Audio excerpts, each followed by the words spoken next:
Hello ladies and gentlemen, good morning and welcome back to another day here at the Pinnacle Cup. I'm Zurfer, joined by Ted, and we're going to be taking you through our first two matchups of the day. Ted, how are you feeling?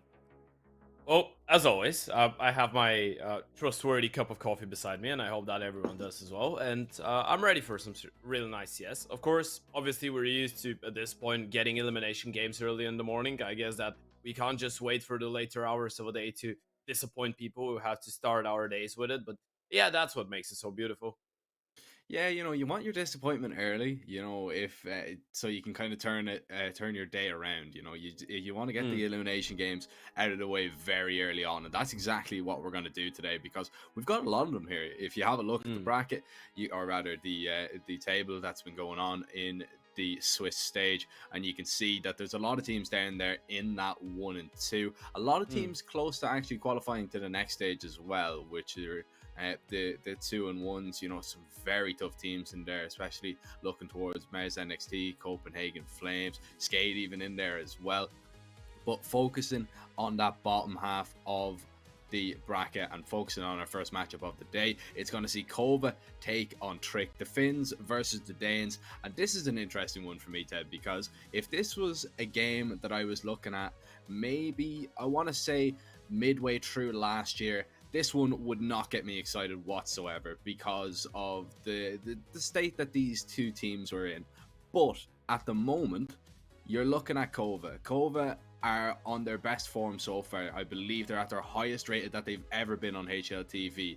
Tricked seem to have found that kind of magical kind of it's almost like everything's coming together full circle. Everything's beginning to click for them, and they're now this exciting team that they're not losing to teams that maybe they shouldn't have. That was happening towards the end of last year. Now everything seems to be falling into place, so this makes for a really excited viewing, to truth be told.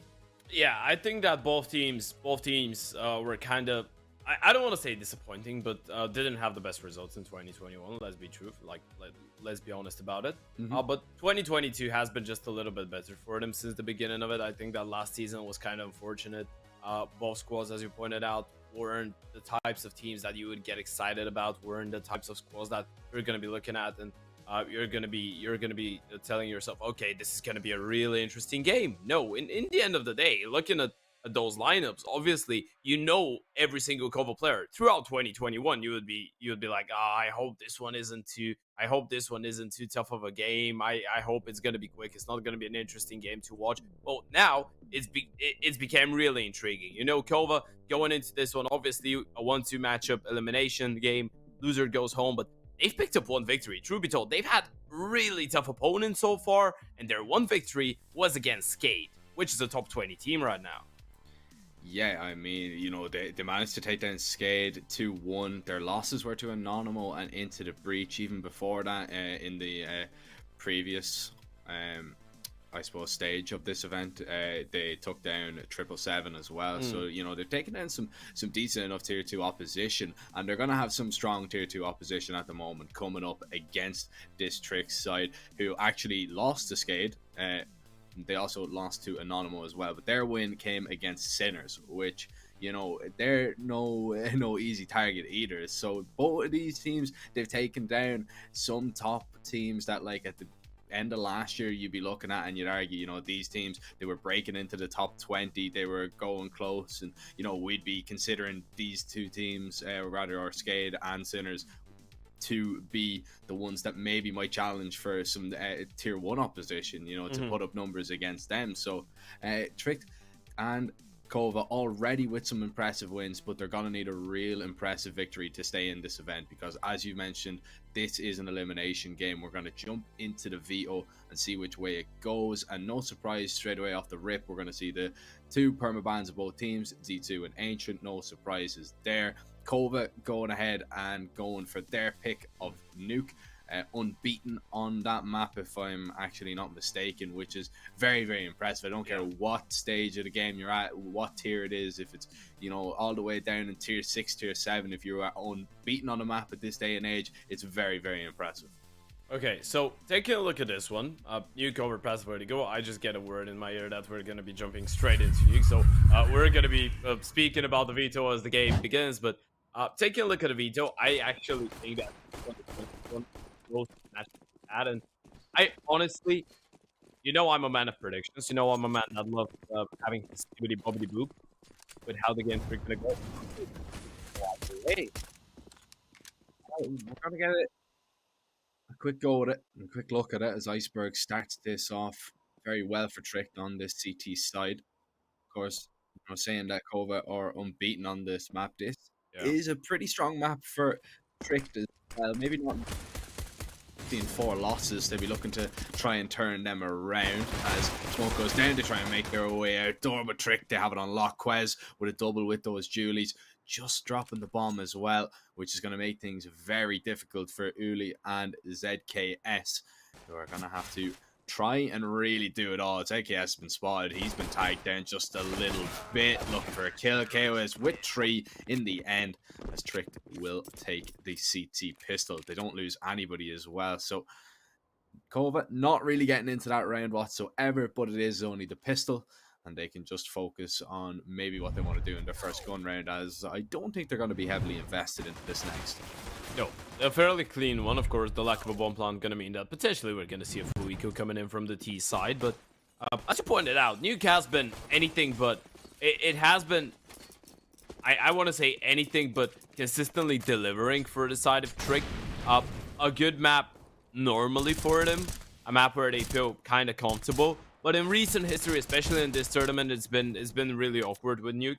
And by that, I mean, they picked it against both Anonymous and Skate, lost this one 16-4, 16-4. Now, a really big factor with this, I think, is the fact that they were starting on the T sides of both games, and they had really tough T side. One of them was, I think, 3-12, and the other one was 2-13. So not really anything that you can work with in the second half.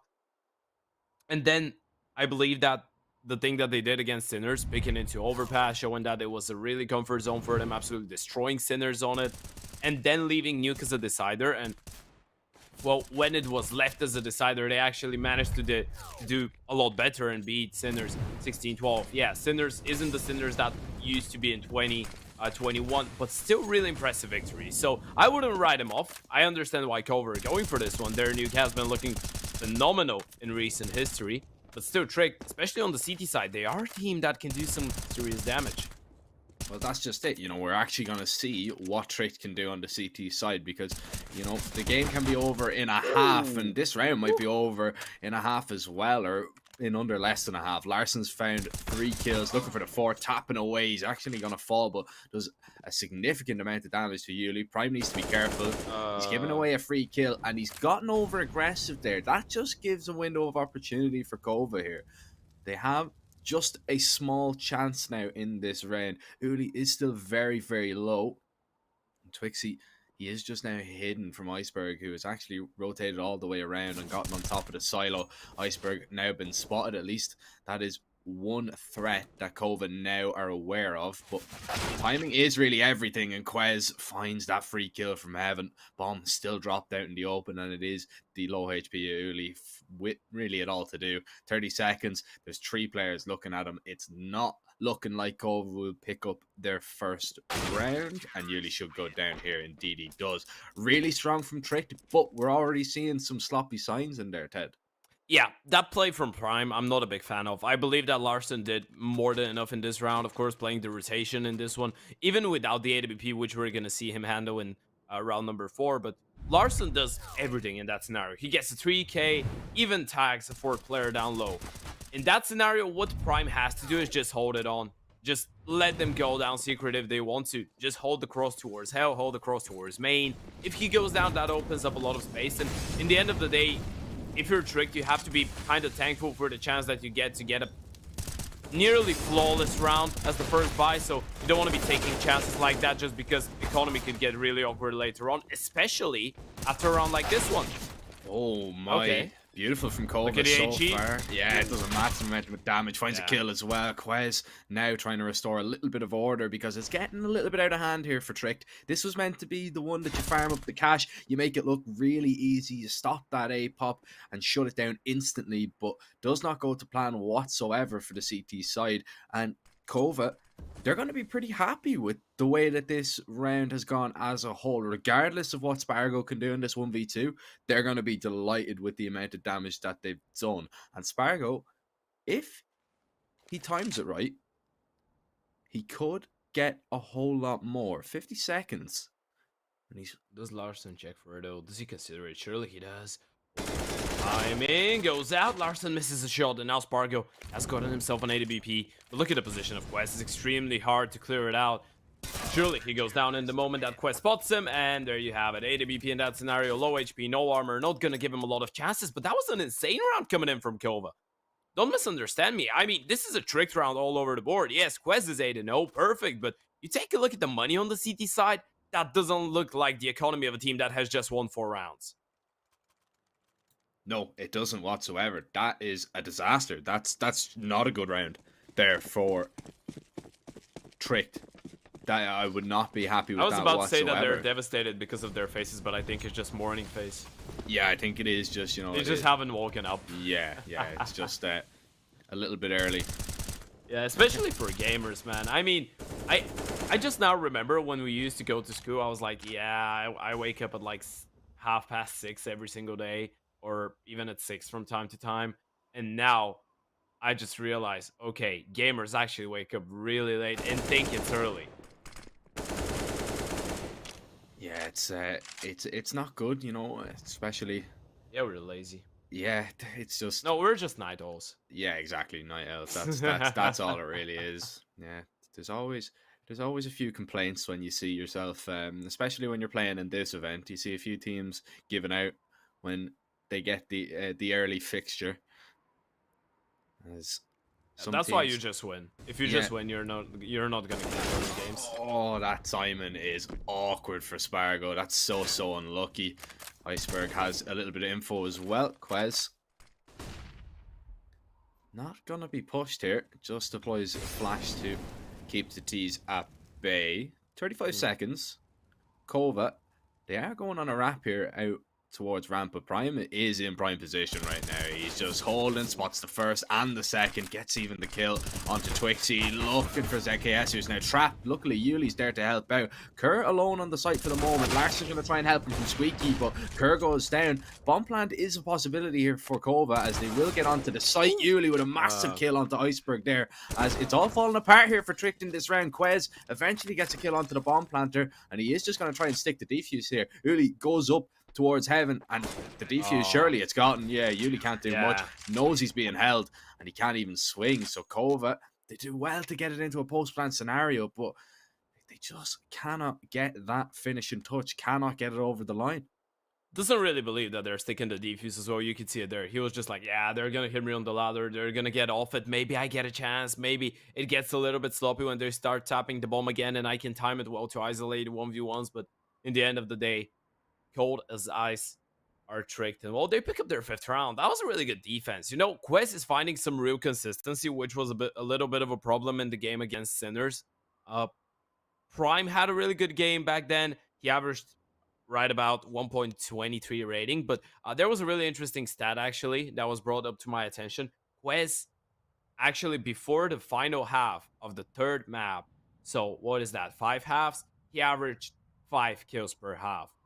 For the first 2 maps and the first half of the 3rd map against Sinners, he averaged 5 kills per half.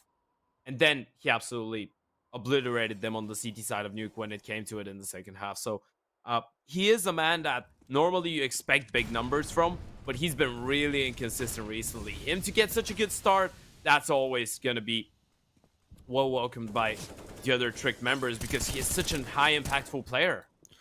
Oh, Prime using that gap in the smoke to find pretty much free kill. Quez with another one as well. Eric's out onto the B site, so bomb plant is definitely a possibility for Kova, but the problem is, I mean, they're down on members. Eric's though, He's caught nice timing onto Quez, unaware that Arex is going to be so close. But Arex needs to be careful. He's being tagged down by Prime, and all 4 players are coming from ramp here for tricks. So he deploys that molly, and now the steps are being made. But I'm not too sure if Kova are aware that everybody is here. The whole cavalry, the whole family are going to be making their way down the ramp and onto the B site. Arex just tucked for the moment behind the site. Yuli as well. They've doubled up here. Yuli's still alive. He finds 1 kill, peeks out, look for a second. Lovely headshot. Smoke on the bomb. Defuse is being stuck. The spam is perfect from ZKS, and Larson has absolutely no time. Tricked. They had to go for that. ZKS even survives there, tucked into the corner, and finally Kova get a first round. I was saying it was going to be difficult for Kova to hold on, but they made that look so easy. Yeah, and considering that this was a really tough one, right? You lose the first 2 fights, it looks like it's gonna be another clean one. I almost don't like this position coming in from Quest towards the late round, or the mid round rather, after they get the 2 openers. I think he was way too aggressive going in for that ramp hold. I think just let it go, make sure that you don't go down, because it's a 5 versus 3 at the end of the day. Even if they get a bomb plant, even if you let them get close, you're gonna clean it up. But in the end of the day, that was a really good recovery coming in from Kova. Huge round to pick up on the board as well, because it was starting to get just a little bit dangerous for a second. 5-0, you know, looking at potentially 6-0. Not what you want. You don't want to be losing against the Pistols as well. No, definitely not. Larson.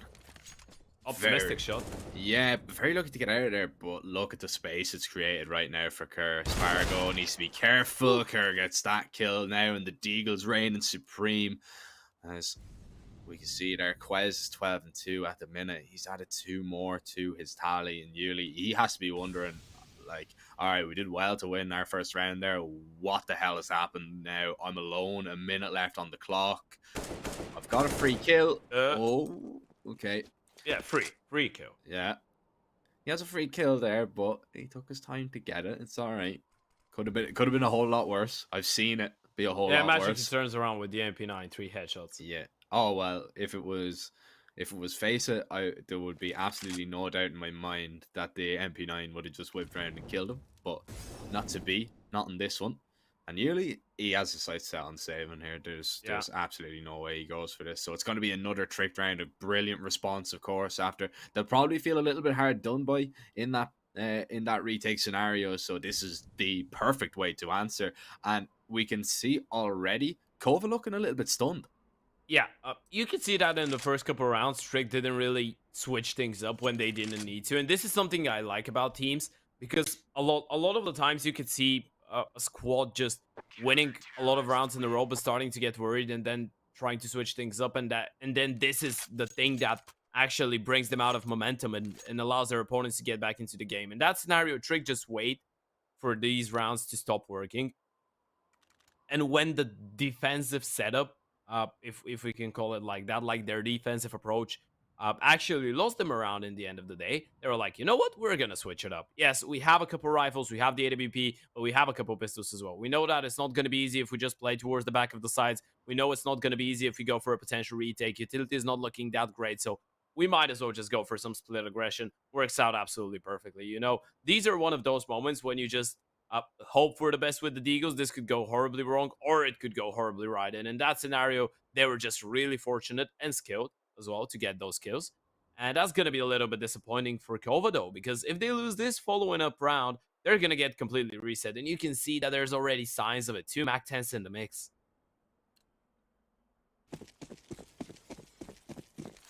6-1 right now as we get back underway, and the odds definitely changing. So if you want to go ahead and check them out, you can head over to Pinnacle, and if you haven't signed up already, you can sign up using code CUP22 to get involved. Make sure if you are gambling that you gamble responsibly, and a little bit of an educated guess, an educated gamble here for Kova. They decide to just pop ramp late, and they're going to try and make their way down to B. Good rotations down by Iceberg and Kerr. Iceberg, the first line of defense here. He's not going to be cleared out. There's the first kill, but Twixie quick with a refrag. The door swings open. Kerr will claim a victim for himself as we move into a 3 versus 3. Yuli, not going to be much support just yet, but he has cut off a rotate. He has taken down Larson, and now this one gets a little bit awkward for Prime and Kerr. The bomb isn't planted just yet, and Kova, they've gone silent for the minute. They're allowing Yuli to get into a better position, maybe just to help them out, as he is going to be joining them now on that lower bomb site. And they're just holding. They're waiting for Trick to make this next move. Yeah, I like that. It's a 3 versus 2. You know that potentially if you go for a bomb plan right now, you're going to get surprised. So you want to kind of wait and let those Trick players outplay themselves. And, well, you could say that Prime has done so. Well, at least now they know where he is, but still unaware of the second player's whereabouts. And by the looks of it, Kova, they're just going to stick to the B-bomb side. They're just hoping that Trick follow up with a rotation, but they're not going to move either. This is just a waiting game, a game of cat and mouse. And, oh, Trick, if we assume that they are cats in this one, they played it right, but Arax is going to be holding for the peak, and now they can plan. Now they've gotten a kill. Now it's Prime. 1 versus 3, but it's not going to turn into anything whatsoever as Arax finds that headshot. And there you can see those odds popping up on your screen. I knew that they were going to be just a little bit closer. Tricked with the favorites going into this game, so it's a little bit surprising to see that they haven't changed too drastically. It is still very early on, so Kova going to go ahead and call another time out. Not afraid to get these tacks out of the way in the first half. They're struggling on their T side, Ted. This is, you know, something that... Wow, would you say this isn't struggling?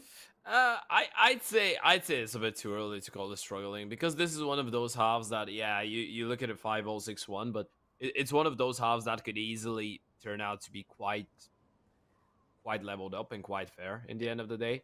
I feel like now you get an anti-eco at 6-3. And from that point on, every single round that you win is going to count for 2, because it's going to be an anti-eco. Of course, that's assuming that they don't lose a round against the Pistos. But in the end of the day, I believe that this could be a really good start for Kova. I think it's not too late. It's not like they picked up their first round at like 8-0 or 9-0, so we can get worried. Even an 8-0 first round picked up and a reset for the T's could potentially help them out. But I think this is completely salvageable. I mean, saying that they're not struggling yet, they did lose, you know, against...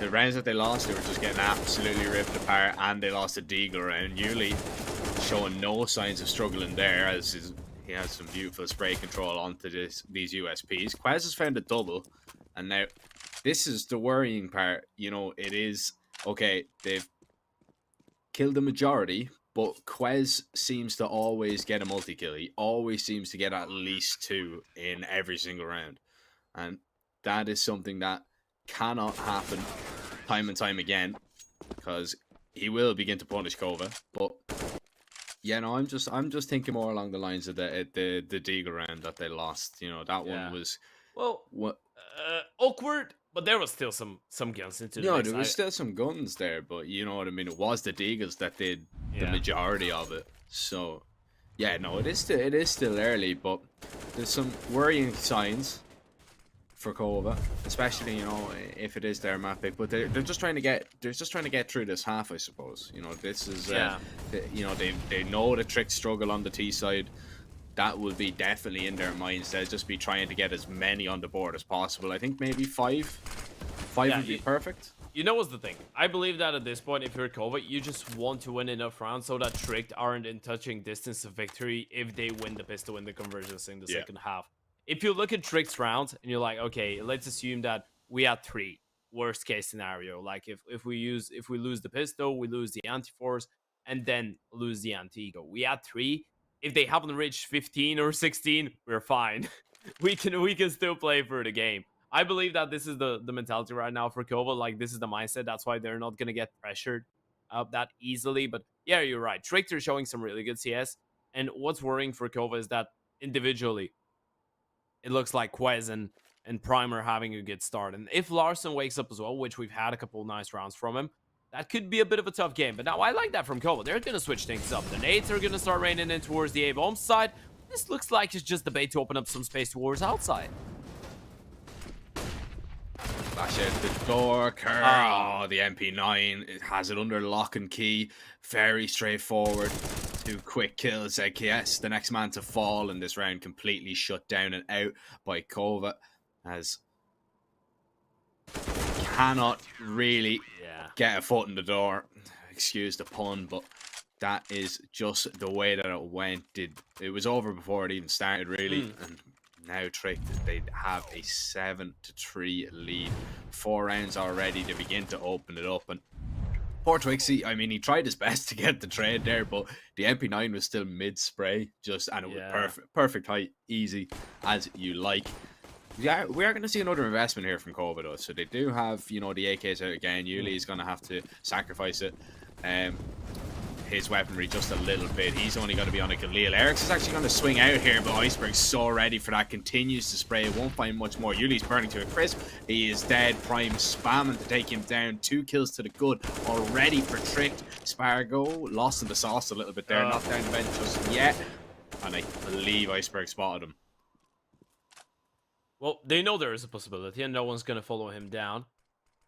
Look at how much space that has opened towards outside. This could actually spiral out of control. This is another 3 versus 5, but this position from Zix could be pretty much everything in that scenario. Kova, you could see that there are some scrappy things in their rounds, though. You could see that, for example, the last round, 2 players just walking out of the smoke towards Squeaky Door was never gonna work. Like, it's one of those things that, unless your opponent does make a mistake, you're not going to win the round with. But in that scenario, you could see that the first player even went out before the flashes were off. So, yeah, a couple little detailed mistakes from Kova. But nonetheless, in 3 versus 5, they seem really effective.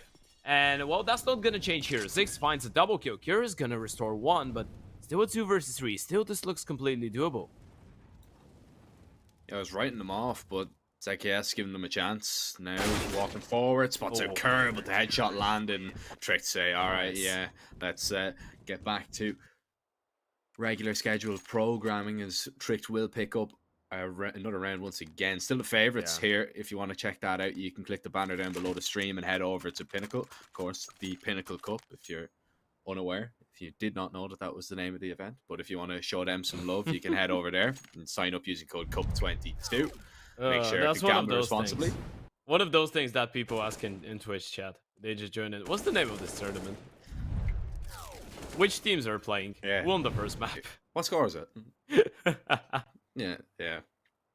But Kova gonna go ahead and call another timeout. Money is in an awkward situation, and well, you're gonna have more time to go out, and you can, if you have already checked out Pinnacle, you can go over and check out one of our other partners, which is MSI. You might have seen the monitors popping up on the screen. Some beautiful monitors. One of them, I believe, is even 360 hertz with a 1 millisecond response time, which is absolutely ridiculous. So you'll be able to see the people first, and you'll be able to hit them first. And you never know, it might be the monitor for you to step up your game, to bring that game to the next level. So if you want to check that out, you can head over to MSI, click the banner down below the stream as well. We'll get back underway. Yuli does have an AK, and he is on a hero rifle. Well, at the moment, the way that this T-half is going, Kova need a hero. Is it going to be Yuli? Well, the setup is really good. Going out towards ramp, AWP, bait and switch. M4 has actually opened up the distance. I like that. Now, Larson has to be careful, but yeah, Prime's arrived to the rescue. Wait.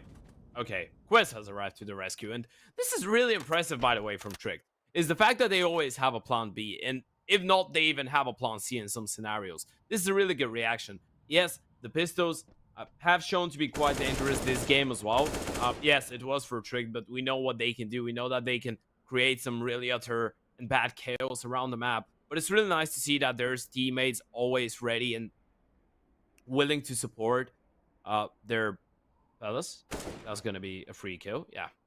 I was actually thinking about how Yuli gets in that scenario, but I guess he just got a little bit of an awkward timing. The name of the game is damage at this point. I think he's far away from thinking that he can actually win the round. But in the end of the day, it was a really nice reaction coming in from Trig this one.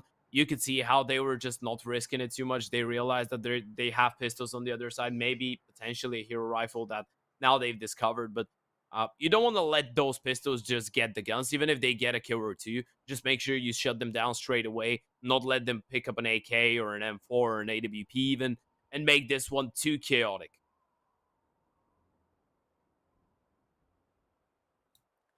Yeah, he's gonna hang on to this. No chance in the round whatsoever. It's a beautiful AK, by the way. Yeah, it is actually. The Gold Fury sticker is beautiful.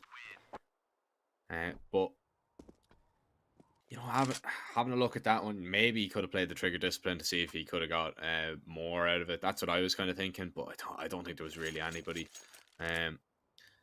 towards outside. So maybe again another attack day. I think they've burnt through all their attacks, Ted. I think this is number 4, if I'm not mistaken. Well, according to my calculations, I think it's number 3, but it could be 4 as well. I mean, they had one when Tricked were going on an eco, then they had the second one. I think this is number 3. No, it's number 4. Just checked it. But it could be. This okay. So they've used all their attacks in the first 12, 13 rounds. Yeah, that's a worrying sign now. Yeah. You know, if you're looking at the score, you look at 9-3.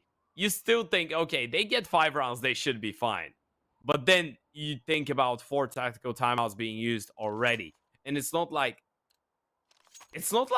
you're not going to have any troubles. Like, this is either you just being extremely worried or you being overconfident in your CT side and thinking that and being sure that you're not going to need any changes when it goes to the second half simply because you're going to be that great. Well, we'll just have to wait and find out, I guess. But hopefully Peku, which of course who's the coach for Kova, has told them something that's going to be a bit of a game changer. Something like catch iceberg on a knife.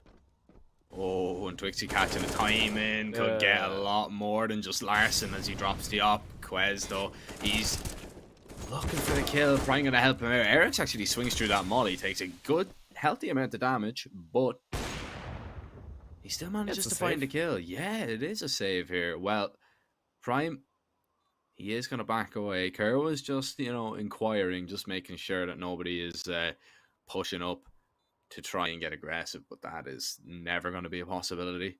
I don't think. It's going to be a 4th now, and yeah, it looks like Kova have a few more tricks up their sleeve. That's exactly what they needed. Tricked. However, their money's going to be all right, I feel.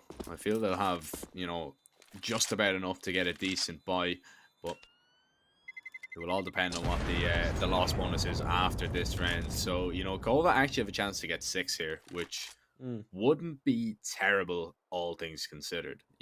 Considering the way and how much they have struggled, I think they'd be delighted if they get 6. 5, though, that's their goal right now.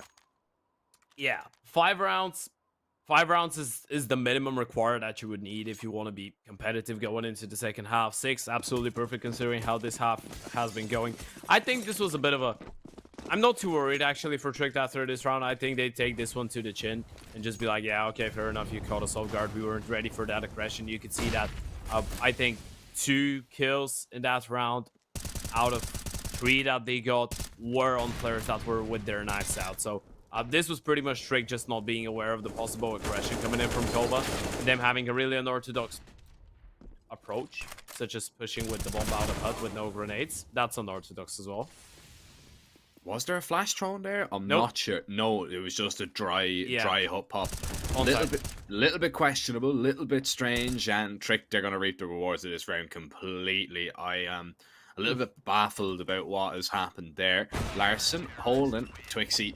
Won't be able to see him the way that the door was open. It was very difficult to see anything whatsoever. That round, they were just hoping for the same outcome as the previous one. They were just hoping, okay, maybe we run once again like that and we catch someone with a grenade in their hand, with a knife in their hand, just not considering us going out on such a wild swing.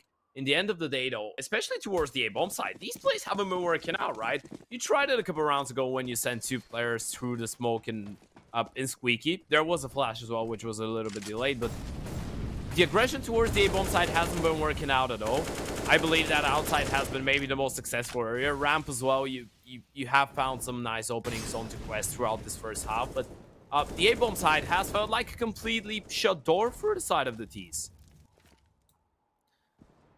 Yeah, it has not been a perfect T side by any means.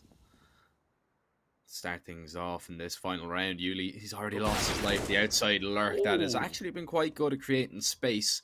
He's down and out, but Arex, he's going to begin to open that up by himself now. Keeps it competitive in this round. Prime is going to swing out, and that's wild. That is a wild spray there from Prime. Eric said, thank you very much. Iceberg just going to dry peek. Dry peek towards outside into 3 players. He gets the info, but at what cost? It's now a 2v4, and Kova, they have a massive chance to get a 5th round here. That is sloppy from Trick there, to say the least. And now, Quez and Kerr, they're going to burn down to half HP. That is a perfect Molotov for Kova so far. If the bomb down, surely Trick have no way into this round. Yeah, low on HP as well with 2 versus 4. The fuse kit's alright, but only 3 flashes as well, and you need to find 4 players. So look at the crossfires as well. They're just not going to be peeking. And the moment that you make contact... Oh, I believe a player was just spotted, but yeah. There's just too many angles to be worried about. Spargo is going to pick up the last 2 kills. 5 rounds in the end of the day for Kova, which we said that would be... Well, don't want to call it successful. That's going to be a bit too much. I think that might fill up the cup a little bit too much. But let's say... We're going to call it doable. We're going to call it all right. Considering it's a T side, judging by how many rounds Strict have been able to win on their T sides in recent history, of course, if we were to overlook that Sinners game when it was a decider against Kate and Anonymous, we spoke about the 12-13 and the 3-12 halves that they had. So T side for Trick really relies on them getting a good start. They need this pistol round. And, well, they've invested a fair amount of utility to do so. They have indeed. Well, they're getting set up for this pop towards the A site, and I wonder are Kova going to be ready. There goes the Julies. Won't have the success the Quez did, and there's 3 quick kills. Tricked. They've already got this round in their hands. Can they just hold on to it? That's the main questions, I guess. And Yuli now to spam. Yuli does a lot of damage. He takes a good bit as well. Oh, Iceberg, you're so lucky to be alive there. He actually walks through the smoke. This is so aggressive from ZKS. Finds that kill.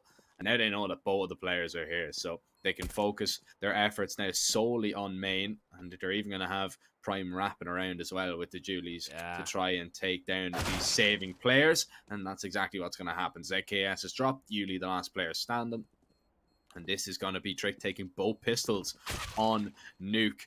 And 11-5. This one, as you said, it had a little bit of gravity to it.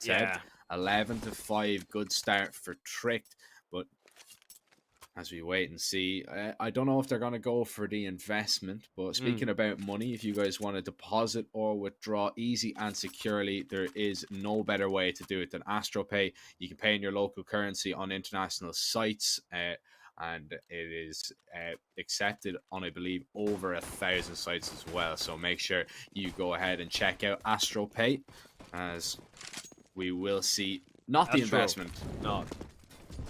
Astronaut. Yeah. No investment. No investment I'm sorry. in this round. I'm sure that all of you have overheard that song way too much, but that's what I thought of. I actually don't think I know that song. What you know about rolling down in the deep? Oh no. You don't know you don't know anything about rolling down in the deep. Come on, Jack, come on. You're not that old. You're not that old. Please. I actually think I do, and I'm actually being Astronaut in the Ocean is a nice song. I probably do know. I'm not. Yeah, I definitely do. Bro, you do. It's one of those Despacito-ish songs. Like, everyone knows them. It's actually a decent song, but you start just hating it because of how many times you've heard it and because of everyone listening to it. Like, I'm not a guy that uses TikTok, you know that. But yeah, there's people even on TikTok. It was all over the place for like months. So yeah, people are really sick of it. You know what's bad when not only Ted but Viper from production has just gone, that's a really good song. How do you not know that? Of course. So I mean, obviously it's better because I did the singing, but it's a really sick one. Yeah, it's just so maybe maybe it's just yeah. I wasn't used to hearing your beautiful voice over it, Ted. That's maybe what it was. You are. But you are used to hearing my beautiful voice over Balkan rhythm songs. Yeah. If you were wondering what we're doing in the breaks between the games, but hey, we're gonna focus on some CS we're watching right now. First buy round in the second half for Kova. I think it would be a little bit of an understatement to say that they would have loved to have a tactical timeout in this one, but hey, Who needs tax for the second half? Yeah, that was a little bit awkward, but tricked half enough. And I like that tactical timeout coming in from them. We've spoken about those a lot, I believe, in recent history. I like it when you have a lead. It's 12-5, looks comfortable, but still to the back of your mind, you're like, okay, this could go out of control. We need to finish them off while they're down. We know that right now they're wounded. They're like a wounded animal, trapped in a corner. We need to finish them off. If we don't, we're just giving them a chance to bite us back. And we don't want that to happen, right? We want to just slay them on their map pick. Mentally, that's going to be insane for you, especially because you know that they're going to be starting on the CT side of Overpass. If you make them feel hopeless, if you make them feel completely helpless as well on the CT side of Nuke, well, you're going to have an easier task on Overpass, and this could potentially be you moving into the 2-2 bracket. This round is absolutely crucial for Trick.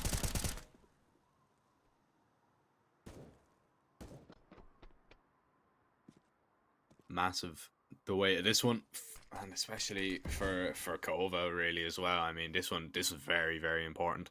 This is to, in my mind, keep the win percentage intact. Of course, Kova unbeaten on this map, 10-0 already, taking down teams like Skade, Into the Breach, and 777 in this event.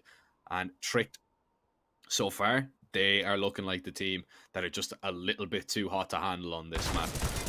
Oh, on this T side now, we're going to see a little bit of mid-round aggression from the CTs, and Twixie's going to be taken down. Airax only gets one. That's not going to be enough. In this scenario, Yuli tries to even out the playing field, and he will do exactly that. Prime is going to be dropped. Zuli is going to drop himself now down onto the site. Oh, the dink from Quez's Mach 10, but CKS is just going to hold on, trying to reposition, and I think he will just get away here. Kerr completely unaware that he's changed it up. CKS getting 2 out of that scenario is absolutely massive. Iceberg now in 1 versus 2, walks slowly, 30 seconds. Fargo going to take a whole lot of damage, 3 HP, survives, hit the headshot, very important. Kova, they will finally get their first CT round. They will get their second half rolling now. What can they do with it? Can they continue to build off it? That's the question, because Tricked, the money's weird. The money's weird for the Danes right now, but they're gonna look at the investment. Yeah, at least the first, a nice first step in the right direction. But I like that investment. I feel like Trick realized they got a little bit unfortunate in a lot of those duels in this past rounds, right? I mean, you had that one with the Mach 10, Ding's a player. Even the last one, the 1 versus 1 in the end towards round, it was a guy just left on 1 HP. So you kind of want to, you want to go on again. And oh, that's a nice refrag coming in from Iceberg. Gonna pick up the AWP as well. And just like that quest, I'm not sure where you are, my friend, but you can actually run back and get an AK. Hello, Iceberg. Ice cold. That man is single-handedly responsible for the sinking of Titanic, and he can sink Kova as well. Oh, he's that flick. That flick was just nuts there that he managed to hit that. That gives a massive opportunity for Tricked here in this round. And Kova, they have Twixie on an XM. If they go down onto that B bomb site, it's gonna be a massive issue. Why do you wanna underestimate the alligator? It's really powerful. True. It's a furious weapon. A predator. It by is. nature. It is, but and actually might get its wish here. If Twixie wants them to walk in towards Hut, we can hear the util being thrown there, but no, they're gonna go back towards ramp. They were just testing us. They were just teasing us at this stage here. They are going to go down. Nobody is going to be able to stop them. As all 3 Kova players, they've gambled on this A bomb site. Yeah, I think it's a safe. Yeah, now it is. Now it's definitely a safe. Wow, what a round coming in from Iceberg. I mean, you lose the first man. That was Larson to an MP9 pushing towards outside. From that point on, it was just Iceberg all over the place. Just getting the refrag, picking up the AWP, finding one more kill towards outside, then posting down secret. And you know, you might think, okay, Iceberg was actually so static. The right call was being made by Larson, who told him, you know what, because obviously he is the IGO, you know what, just throw some utility over towards A, fall back B, play the contact ramp. Potentially, you're going to be walking at a maximum of 1 player. You're never going to see 2 CTs in that scenario being towards ramp, right? But actually, Iceberg's position was so massive. He was in the vent for so long. He controlled the rotations. He was like, guys, nothing is happening here. No movement. detecting, no nothing. So if there is something happening, it's going to be towards ramp.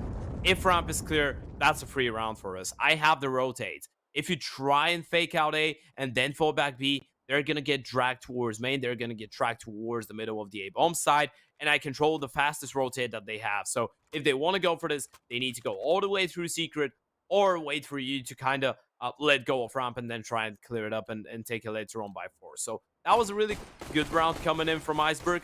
And this is the hidden impact that he has for this strict lineup. I actually appreciate that because normally he's not a guy to put a 30, 40 bomb on the scoreboard, but he is the man that knows how to get impactful kills in important rounds, Jack. He does indeed. He can get it done for his side. And if you want to start getting it done in the server, you might have seen those MSI monitors that were popping up on your screen.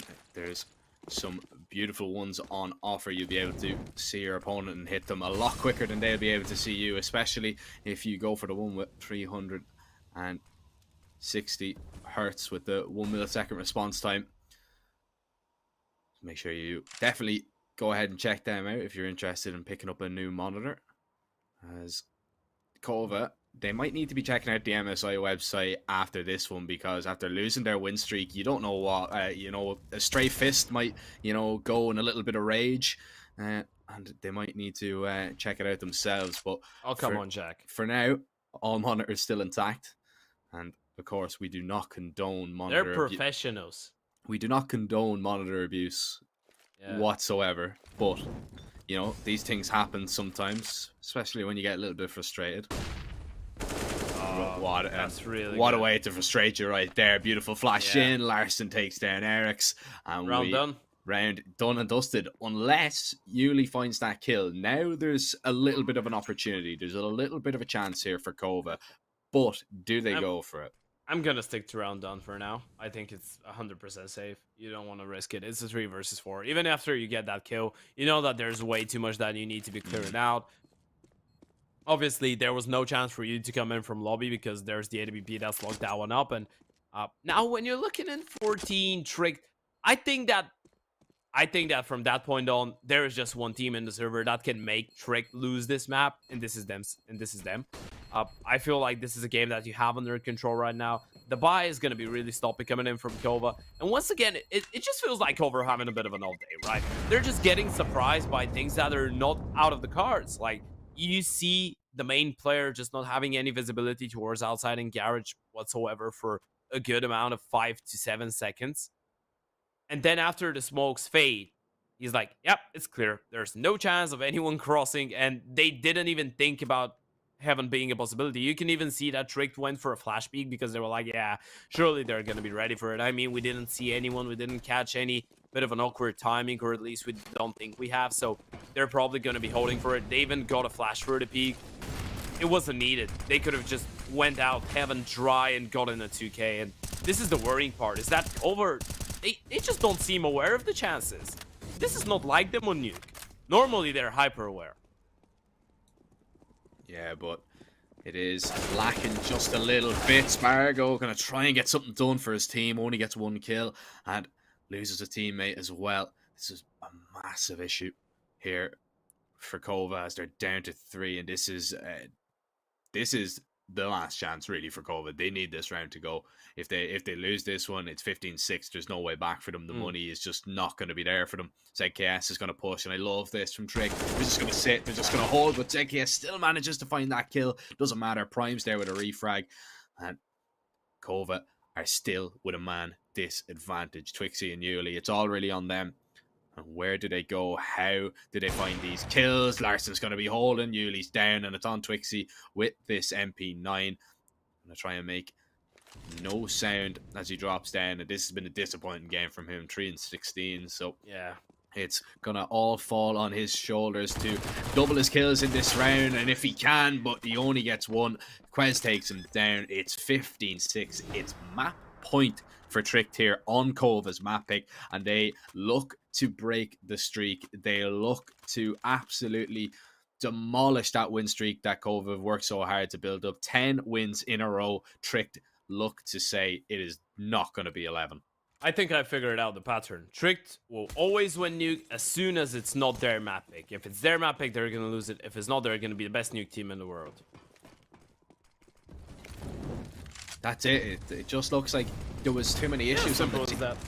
There's too many issues on Kova's T side though. It's kind of the same for Trick, that you know they're unable to start quick, and that's the problem with Nuke, and especially with Nuke Ancient. Maybe there could have been an argument for as well. Train used to be one of those maps that if it is your map pick and your T side isn't picture perfect, yeah, you struggle on it. You really do, because the game can be over. Like, you're looking at it, what could be a 12-3 scoreline if you just do not play the way that you want, and you just start slow. Game's already over. You're already a map down. Now Kova, they still have a chance. They're going to start things off nicely, but a beautiful shot there from Larson, who's very rarely put a foot wrong so far in this matchup. Yeah, and that's going to open up a lot of space for Iceberg as well. He's got another really awkward timing. Not sure if they're going to be ready for it, but does he clear it out? Does Larson, rather, does Iceberg consider it? Oh, I think he does. He's thinking about it. He is thinking about it. Timing is everything. Does he spot Spargo? I think he spotted him. Yeah. Now he's seen him. Spargo's realized it as well. Iceberg wins the fight nonetheless. Massive kill. Airax is going to get aggressive. Larson's going to be ran down here, taken down. Twixie's dropped in the meantime, though, and still Tricked. They manage to keep the advantage intact. Bomb's going to be planted, and it's on Airax and Uli to really do it all. Iceberg, that was a lovely angle for Uli to have. Headshots only available, and Uli will gobble them up. Airax walks out of the squeaky door. The gun barrel spotted. Airax still hits the shot. It's all on Kerr, and Uli will take him down. Kova survived for at least one more round. It's going to be 15-7, so we're not done just yet, but it's a massive mountain to climb for Kova, and it's really only a matter of time before Trick close this one out. Unless we see the unthinkable, unless Kova go picture perfect CS for the next 8 rounds. But as we can all say, that is very that is much more easier said than done, and very rarely you do see it, especially with the amount of mistakes that we have seen from from this Kova side. But Tricked in the past, they've struggled on this T side. You know what's the thing? I think Uli is going to be really upset after this game. Himself and Airax are actually not having a bad game. Uli is right now leveled up, top of the server with 21 kills. Airax has 16. They're actually hitting some shots. They're winning some rounds. They're showing us that they're actually not feeling that bad on Nuke. It was just maybe the momentum just to start. Another really awkward situation that Airax gets himself into. Larson is going to drop him. So, yeah, let's say they close this one out fairly easily. Trick. I feel like there is a way for Kova back into the game. I think that individually, 2 of their players have already shown some great stuff, and these are 2 of the players that we expect the most of. Obviously, I'm looking at Spargo. I'm thinking he's had a bit of an off map. I think he needs to wake up for Overpass. Obviously, Overpass being a really heavily OP-sided map, especially on the CT side. You need your AWP to be pinching up the numbers to be a really good rotator as well. So, you're looking at that player. You're looking at someone like Wixie, who's had a really good game. In their last matchup against Into the Breach, he went 1.35 rating, if I'm not mistaken. So you want all those individuals to wake up, and potentially this is the thing that could help you out on a map too. But well, this one, I think it's safe to say it's over. Yeah, 22 HP on ZKS. He manages to find 1 kill. Bomb's going to be planted. Tricked. They played that one very nicely indeed. Kova just unaware that there was going to be players coming through main, and there was just too many angles to hold. Even the positioning of Twixie was just completely out in the open. Not a lot he can do, and not a lot ZKS can do either. Tricked. They finally stopped Kova. Somebody is... finally, the delight on the Trick players' faces there. But Kova, I mean, their win streak is over. They're finally done on Nuke. It is going to be 10-1, no 11-0, and a beautiful result here for Trick. There's worrying signs there for Kova. We're going to go over to Overpass, our second map of the day, but we're going to send it to a short little break. First, make sure you stick around. We'll be back very shortly.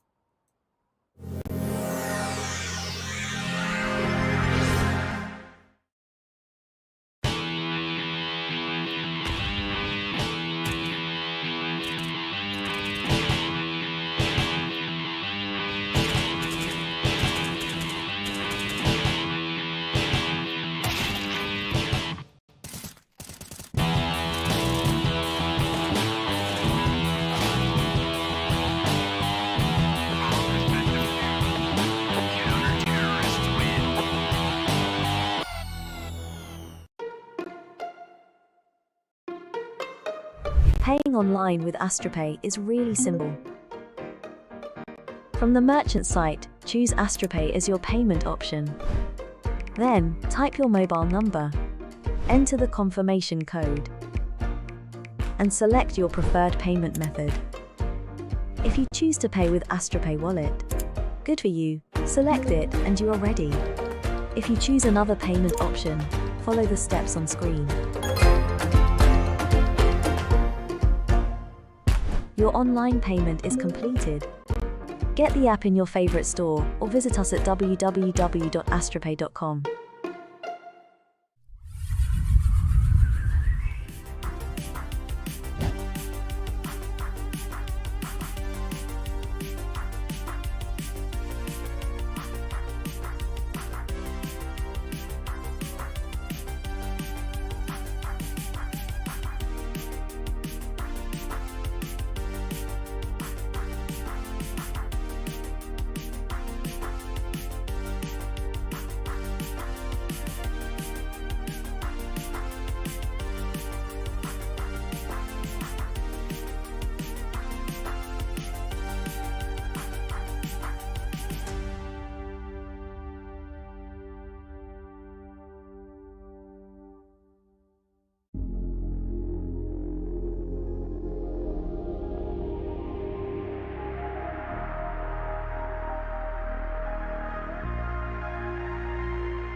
Hello, ladies and gentlemen, and welcome back to the Pinnacle Cup. As we start things off, Larson already dead in this pistol, so Yuli, he's already picked up a kill. I believe it was a quick mid-peek and then just got out of there as he is safely towards the A site. So a good start for Kova after a disappointing nuke there.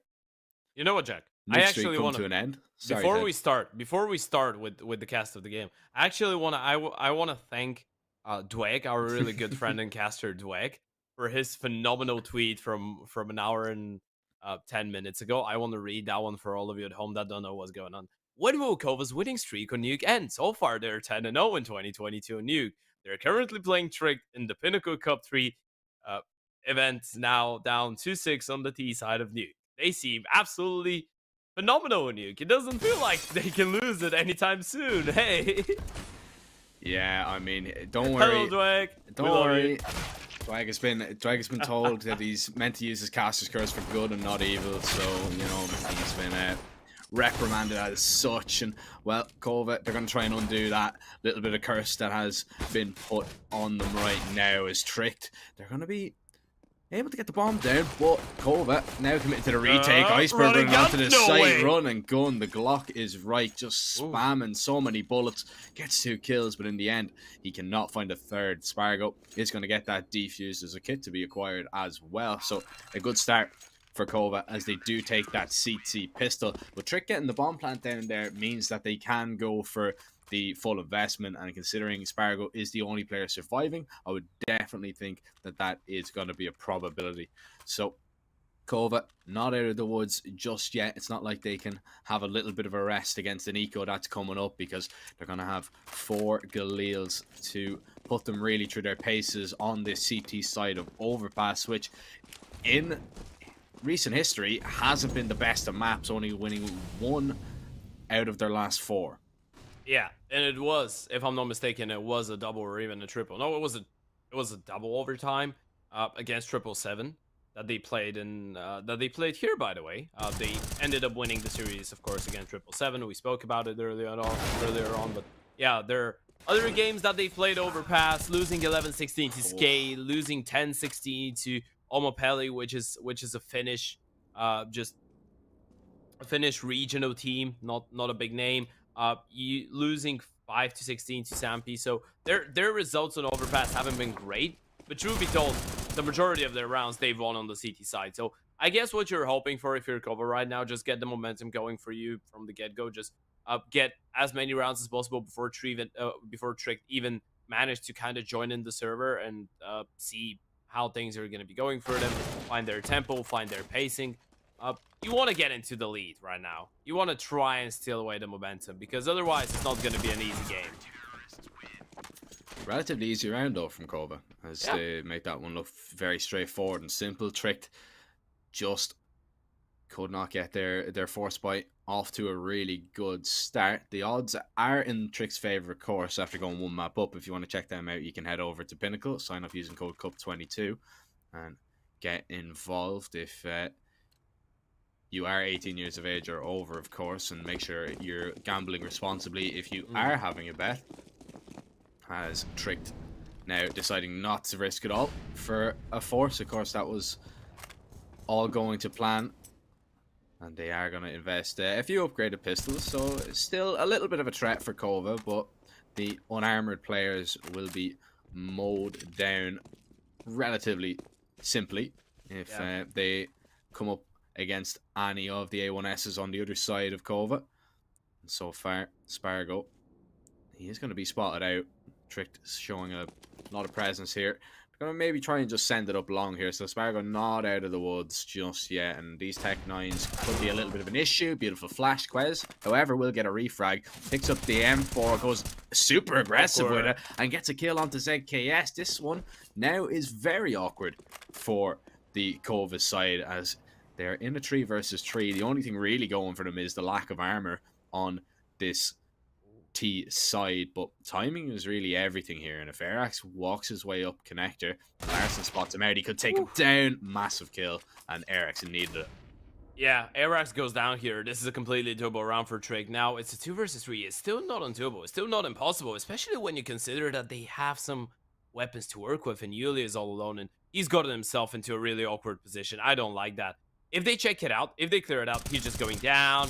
Should get 1 kill. He's going to be good for the second, though. That's the problem with it. It's such an unorthodox position to find yourself in. I mean, if the timing is wrong, you're just going to go down for nothing, but most of the time, the T's aren't going to be anticipating you to be standing there, especially when you're alone on the bomb side. So, yeah, in the end of the day, it plays out to be quite a successful play. 3-0 lead coming in for Kova. Another buy round right behind the corner for Trick. And even though it got a little bit sloppy there for a second, they still managed to win it with only 2 players going down. Yeah, relatively straightforward, much like paying with AstroPay. If you want to check that out and you want to pay deposit or withdraw easily and securely, you can do so with AstroPay on over 1,000 sites it's used as well, so you can just pay in your local currency. Very, very straightforward, as we are going to see a pretty straightforward B rush, but the defense not as straightforward. Twixie will only find 1 kill and he loses his life. The same with Arax. ZKS put under pressure here, can only find 1. Iceberg lands the headshot and the B bomb site has fallen. Spargo and Yuli, they're going to rotate into this compromised site to try and find some kills. The flick just not there, sadly, for Spargo. Iceberg is able to get a bomb plant. Nade lands right on top of Quez. A lot of damage done as Kova. They have to make a decision here, and it is going to be a save. It looks like as that smoke lands down, Spargo and Yuli, they're going to get out of there. And this is the correct decision, in my opinion. That off is too much of a big investment here to really risk throwing it away, as that's exactly what they would have done if they committed to that retake. And it is going to be Tricked getting on the board. Kova, they're going to be a little bit annoyed that they were undone by a relatively simple call from Tricked. Yeah, especially it was really straightforward, nothing too much to it. I mean, you just send a couple players through the monster smoke with a flashbang, and then you have one player playing late or short to be able to catch a bit of a lurk if it goes to it. That's the problem with playing against a Danish team, right? Because you're used to them overcomplicating stuff, just being really methodical, being really progressive with their, like, pretending that they have many achievements that they need to kind of accomplish in a round, like get short control, get connector control, force the player off the angle towards long, force the player off the angle towards balloons if they're aggressive. Like, you expect them to be really methodical, and then when in their first, like, proper buy, they just throw it at you with such a straightforward round. That makes you worry, and that's like, is this how easy they think it is going to be to deal with us? And that just gets into your head if you're a Kova. You're just staying there thinking, is this really how confident they are? Yeah, still very early on for it to have too much of an effect, but you don't want to lose too many rounds like that. Yuli, he's going to be spotted out as the smoke clears, and Larson does well enough to control the spray. Spargo comes to his senses, however, and gets the refrag towards long. Prime is down and out. And Tricked, they're going to make their way back towards B here. They are going to go into this stacked bomb site, and Kova this time they're going to be set up for a flash goes over, blinds Twixie. Here come the rest of the nades. Arax, he can deploy this Molotov, needs to get it down now as he hears a step. There they go. 2 kills for Twixie to swing out. Arax makes sure there's nobody else close. Kurt makes his way out of short, finds a double. Sekhies needs to find that kill. Larson still has a massive chance though. 1 versus 2, spots out both players as well. He has the info. Smoke can go down, and he can be able to get across and get a plant out of this, as he is just waiting for the swing to come in. It's not going to be there. The op in towards heaven as well, and he needs to cross to the side here before this smoke clears. This could be a little bit of an issue. The smoke not perfect. Spargo rattles off a shot, but it's not going to connect. Oh, and now there's the info. ZKS might just swing out. 15 seconds, not a lot of time here for Larson. Another missed shot, another missed opportunity here. Larson is so focused on water that it is going to cost him his life, and he was just caught in between 2 mines. If he actually went for the plant there, he probably could have made that doable, but of course it is very easy when you have everything on X-Ray's head. Yeah, that was a really good play from ZKS as well, I want to say, because in that scenario he's just like, yeah, I've been spotted towards water, I know that he's going to be worried about me, but I'm still going to fall back. I'm still going to make sure that even if he clears out water, which is going to waste him enough time, he's not going to find anything, and then he's going to realize, oh, I'm just a little bit scrapped because I wasted so much in trying to clear out that one position, and then actually there's no one to get into a fight with. So yeah, really good recovery for Kova from a momentum point of view. That was a really important round to pick up. Obviously, we've spoken about them not being as successful on Overpass, and when you look at Tricked, for them, it's been kind of 50-50s all over the place. Obviously, they had a really good showing against Sinners the other day, which, by the way, they started from a 2-6 deficit or a 2-5 deficit, if I'm not mistaken, against Sinners, to end up winning their T-half 9-6. So let's not write them off just yet. But this is a really good start. This is a really good start coming in from Kova. Of course, it's a bit of a Nordic derby, so they're gonna be well aware of their tricks. I doubted that is going to be as straightforward and as easy for Trick to come back as it was against Sinners, but still, this start has been really great. The thing that you need to make sure that you isolate, though, is Prime.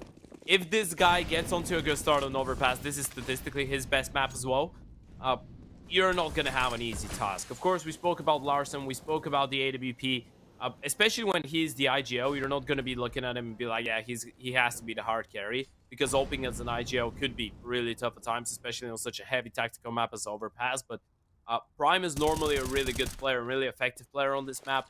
If you're able to isolate him, that's going to give you a lot.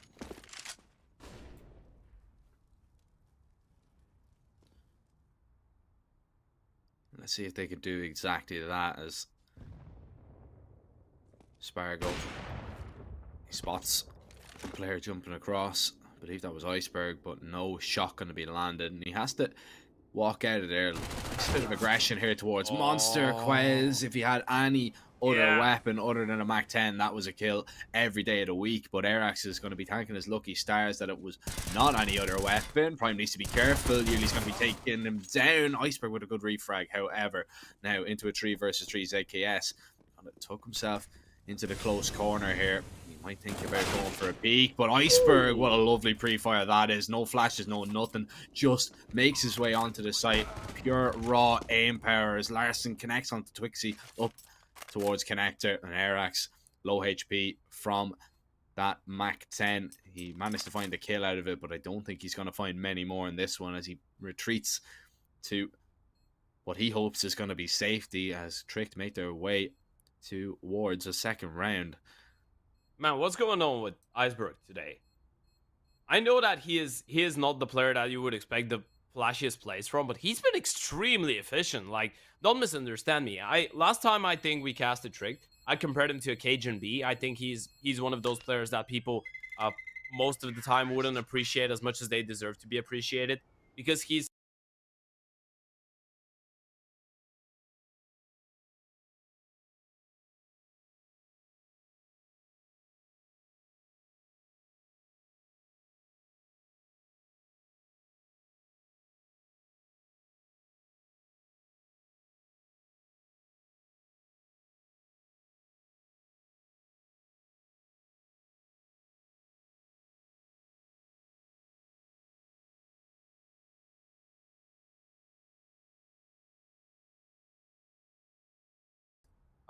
on Nuke in some of those scenarios, and here on Overpass, he's been the guy to walk in second, maybe third in some scenarios, and he's been really effective with this one, right? Get the initial refrag, then lead the charge into the bomb side. Really good awareness, really good crosshair placement from him, really quick on the trigger as well. He's been having a really good game. And when you have a person like that who can open up so much space and get the initial first or two peaks every single time, or at least most of the time, that's gonna make up for a really, really easy T side, or well, at least easier. It is nice when you have that kind of person that can just lift a weight off your shoulders. Speaking about lifting, yeah, it's not going to be a weight. It's going to be Kerr's head taken off his shoulders to start things off in this round. And Yuli, he might be able to find a little bit of fortune here. Surely not. I don't know. That's a face it play for you guys at home.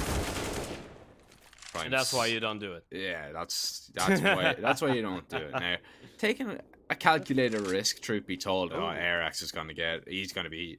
Surely he's gonna get cleared out though, right? No way. Prime not expecting him already up there, and now they're on the fast flank. They're on a ticking timer here, so Trick have to commit into this site. They have to go now, and they're going to be pushed in. Quez finds that kill, looking for the second. ZKS manages to find one, and all of a sudden, Larson's left on his own. He's the man with the bomb. Arax has done so much on this flank, but eventually he's going to be taken down. Spargo only with a USP, but a USP might be enough here, as he is only on 21 HP, but he is going to pick up an AK. Oh, beautiful play from Larson. Smart. Oh, yeah, hold clap, beautiful. You deserved it. Beautiful from Larson. That is spectacular. Faking it out with the sound. Just holds for that peak, and he's able to connect. Welcome to chat, boys. Yeah, that is beautiful. You like those plays. You do like to see, almost as much as you do like to see, those monitors on offer from MSI at the minute.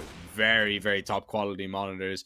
Beautiful 1 millisecond response time on all of them. There's even a curved one in there as well, if I'm not mistaken. If you want to check them out, click the banner down below the stream. It'll bring you right over there, as we will get into this eco round. So Kova, they have to hope for a little bit of USP magic, Ted.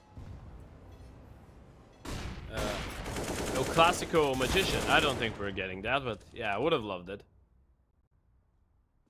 You never know. By the way, say no classico. Did you watch the last El Clasico? Don't even talk to me about it. Don't even talk to me about it. Yeah, looked like a Nuke that we just watched, but hey, Trick have already won 4 rounds on the T side. That has been a really good recovery. And you can see it's a bit of a team effort. Obviously, we touched upon Iceberg being really effective, but Larson's putting up some really good numbers. 9 and 4 right now for him. And then you can see Quez, Iceberg, Prime pretty much in the same place. Kira's a bit of a slow starter, but yeah, I guess. For a player like him, it's always going to be hard. You're just stuck into that 3rd, 4-man going into the bomb side, and if things don't work out for the lurkers, if things don't work out really well for the guys that are going in first, is always going to be tough. That's a crazy play from Yuli. He's alone there as well. I mean, well, he just walked out. There's players here like ZKS and Spargo. It's actually ZKS to get that kill, but that was wild. And surely Trick are realizing now that the presence is towards that A site, but Twixie was very capable of holding B all on his own, all on his lonesome. The supporting flashes are raining in out now from A, but he needs the guns to get, he needs the bodies on the site, as the bodies are just hitting the floor right now. At Kova working wonders, but Larson, he's still making this competitive. When you have Larson in a round like this, this is just the power that he has. He's able to make things work. He's going to close I was thinking he does it again with the door. Yeah, but there's no way. Fool me once, shame on you. Fool me twice, shame on me. But he's going to get himself now very, very close to this A site. Molly goes down. Spargo going to be first back, just chipping away at the health. Yeah. But Spargo, he's not going to commit up just yet. And the bomb plant is definitely a possibility. Yeah, he's gonna get mollied off. He actually aggresses. That's a really good play. Spargo, of course, showing some great awareness, the Molotov, and then holding the angle for the regression. But I love how Larson is always trying to put some 2nd and 3rd thoughts into a round like that. You can see that he realizes how much time he's got, because most of the time, or well, not most of the time, but in some scenarios, you're gonna see a player when he gets down to a 1 versus 4 like that and gets a double kill, they get a little bit overexcited, a little bit overhyped, and then start going just too quick with things, just going into some committing to some decisions that they haven't thought a second time about, especially when they have so much time. It's nice to see that he's been composed, but out of that, what a huge round that was from Yuli. Like, oh no, it was Twixie actually, it wasn't Yuli. Okay, it was Twixie.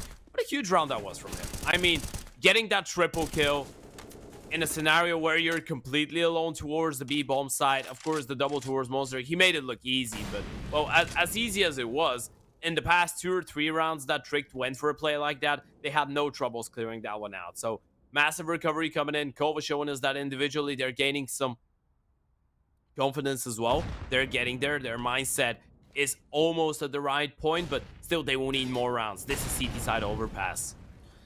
Kova very much relying on this heavy monster setup that they seem to be running nearly every single round. Twixie and Airax are going to be there. Kerr, oh, he's going to be spotted, and that's just a little bit unfortunate. Now Iceberg has lost his life because Kerr was just a little bit too aggressive. Spargo burns a lot, but he is going to get away to safety. The bomb still dropped.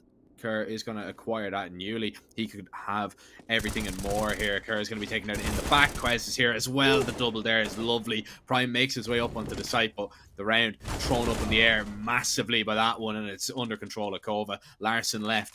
He has to hope for just a save in this one. No chance he will get anything more out of it. So it is going to be a 6th for Kova now on the board. right there. That was just a little bit awkward. It was just being spotted out there towards connector that allowed really Spargo to get that kill. The first kill, he was very aware. The flick was nice though, truth be told. Yeah. By the way, I just saw a bit of a post on HOTV some time ago, like I think a couple hours. Is the modern open really too passive? I think this is something that we've spoken about a lot, and I want to touch upon it because we've seen in what kind of situations Larssen has been left in these past couple rounds. I think that's a really good example of how people are just trying to play the percentage play and how much teams value the open nowadays, because you don't really want to risk it that much, right? Obviously, back in the days, you would have those two different types of opers that you still have. One of them being really aggressive, being maybe the second player on the team with the highest entry attempts.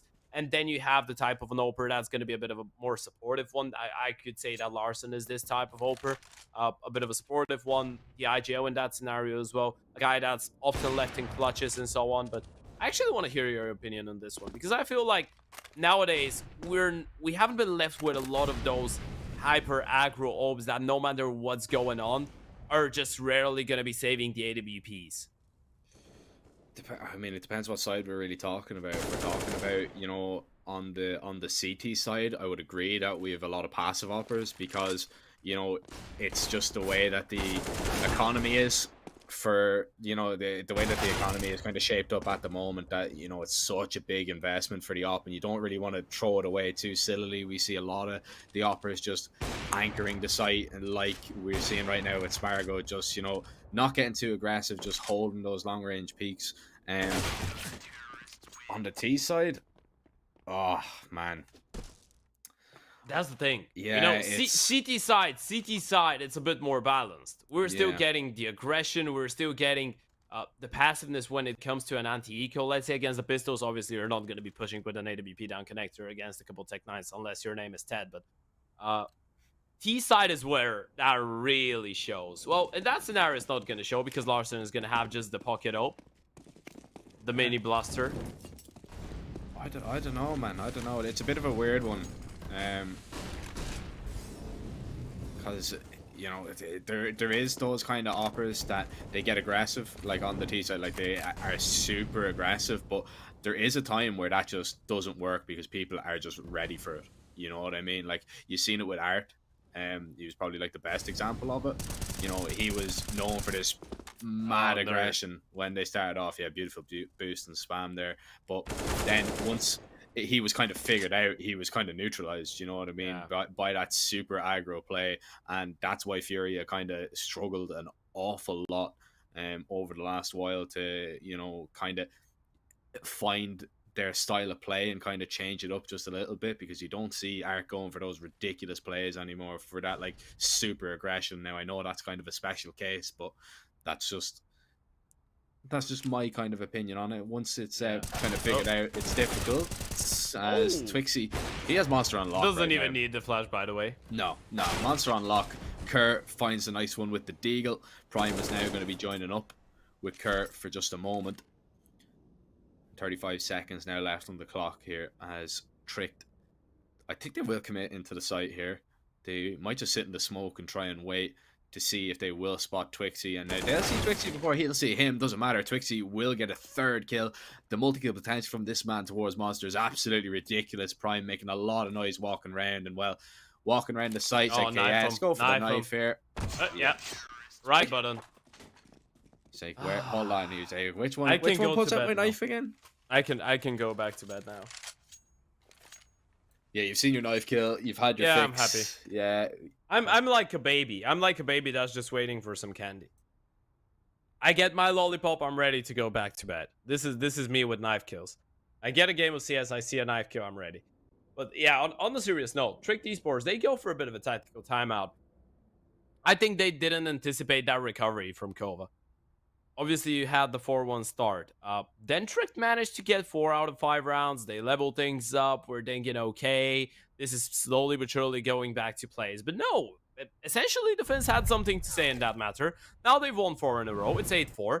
This could pretty much spiral out of control and even, I don't want to say it, but even end up being an 11-4. It doesn't look impossible now. The monster hold has been really, really impressive. I like the little set pieces of aggression that they have, the little setups that they're running towards the A-bomb side again for Kova. So yeah, that CT side is slowly but surely falling into places, and we can see that Trick so far have been just keen on trying to break through that B side defense, not so keen on switching things up. But of course now with the pistols, a little bit of a set piece is going to be run through. This could work here for Trick, just to get out onto the B side. Oh, air actually hits the scroll wheel. Twixie not going to be holding monster. This time he's going to be holding water, and he does it expertly with 2. Eventually gets taken down. RX will find that kill onto Curse. Spargo doesn't need the AWP. Iceberg in a 1 versus 4. There's a little bit of damage, but no kill going to be landed there. There's a 9th CT round on the board for Kova. Trick, their set play gets them a plant, which is probably what they were going for, as their money is going to be in a decent situation for round number 14, which is going to be coming up very, very shortly. They can get Larson on that AWP, where he has been most effective, truth be told. The top fragger of this Tricked side, not the top fragger in the server, of course, that is his counterpart.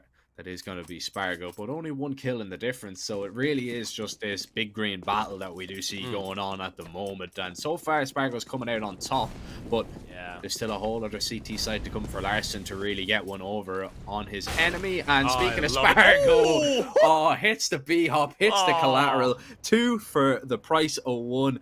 There is a sale in Connector and Tricked. I mean, they're going into liquidation right now. Everything must go. And how are Trick going to recover from this one, because everything is just going wrong right now. And again, he's Twixie, already having as well. Yeah, Twixie's already picked up a kill towards Monster as well. Why do you keep feeding the Monster right now at this stage? I guess you're just waiting. I guess you're just hoping for an opener. For after losing 2 people in what, minute 35, minute 37. That was one of the quickest double kills you can see on this map. You lose 2 people with 1 bullet. You just continue getting refragged. Finally, Spargo goes down. That's the villain out of the round. And, well, there's 4 more to deal with, and they're not gonna fall as easily. 4 alive. 10 on the board now for Kova. This is an insane round. We spoke about aggression. We spoke about switching the pace. You just pointed out that Spargo has been the opener to kind of get the better out of Larson, even though Larson's been having a really good game. Currently the best performer for the side of Trick, but that was an insane round coming in from Spargo. Currently 16-8. He's woken up. We touched upon him on Nuke. Didn't have a good game. Didn't have a good start. Maybe Morning Coffee has kicked in now. He's looking like a totally new person on Overpass. This is what they need. An 11-4 half. Going into the second half. Try and do what Trick did to you on map number 1. Try and get the pistol. Try and get the conversions. Make sure that you never let them get into the right mindset.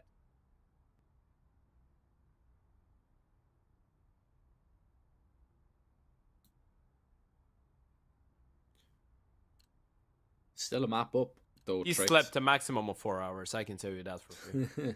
No more. No I more. can tell by the eyes. Unless he's been partying. I hope not. I hope he wasn't out partying last night with a big official the next day. But well, you know what they say. You know what they say. CS is starting to look like football a whole lot.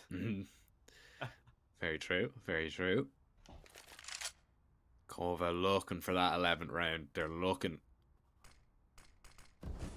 to try and get only 5 rounds away from taking this second map. There's a little bit of a short pop comes in, and Twixie finally goes down, but his teammates are putting up a lovely fight here. Oh, monster HE. No, actually. Oh, it's a little bit too high. However, Spargo, he's quick up short, and he drops the bomb as well. No plant. And this is a little bit awkward now, because the smokes are going to begin to fade here. But there's a player on the flank also. It's like, yeah, it's going to walk through. Prime is going to be holding. Doesn't matter. He was too low HP really to do anything. Larson, he has the AK in hand. Needs to try and maybe pick up the bomb, but it's in no man's land at the minute. And the rotation around here towards heaven should be enough. In fact, it's Yuli that was on that flank to get that final kill. 11-4. That's a spectacular CT side from Kova. Exactly what they needed, really, to kick things off and get things going here on Overpass, because this is an elimination game. Let's not forget that. Yeah.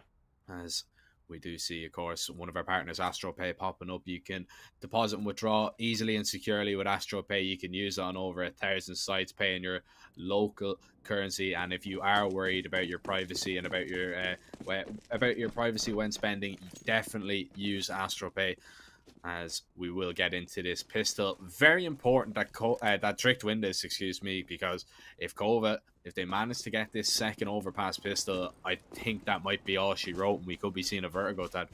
Yeah, we could be looking at just another nuke. Like the first one, just the other way around with the teams. But hey, that's actually a really good pistol call from Kova. Even though they lose Zix in the meantime, they're gonna have a bit of a freebie going over towards Long. Twixie trying to install the bait. This could actually make her second guess himself a really good follow-up on the P2K. Now he's done his job. He's found the 2K, standing up to the name of the pistol, and it's a 4 versus 3 retake. They knew that Twixie was initially towards B. The Arax is gonna be really aggressive, finds one more, falls back down to a 3 versus 3. Yuli is gonna follow up with another, looking to double up, and Yuli, he's gonna land one more, leaving Prime in a 1 versus 3, and he's gonna need some Prime performance to be able to switch things up here, turn it around. But they're just running from him, they're just toying with him. They know he doesn't have a chance, they know he doesn't stand it, and Arax is gonna insult the injury with the burst. 12-4, Kova looking to close this one out and take us to Vertigo. Yeah, looking to do so, on beautiful start as well. T-pistol taken. Oof. Play by play is tough, Jack. I have no breath left. Okay, you stick to it, buddy.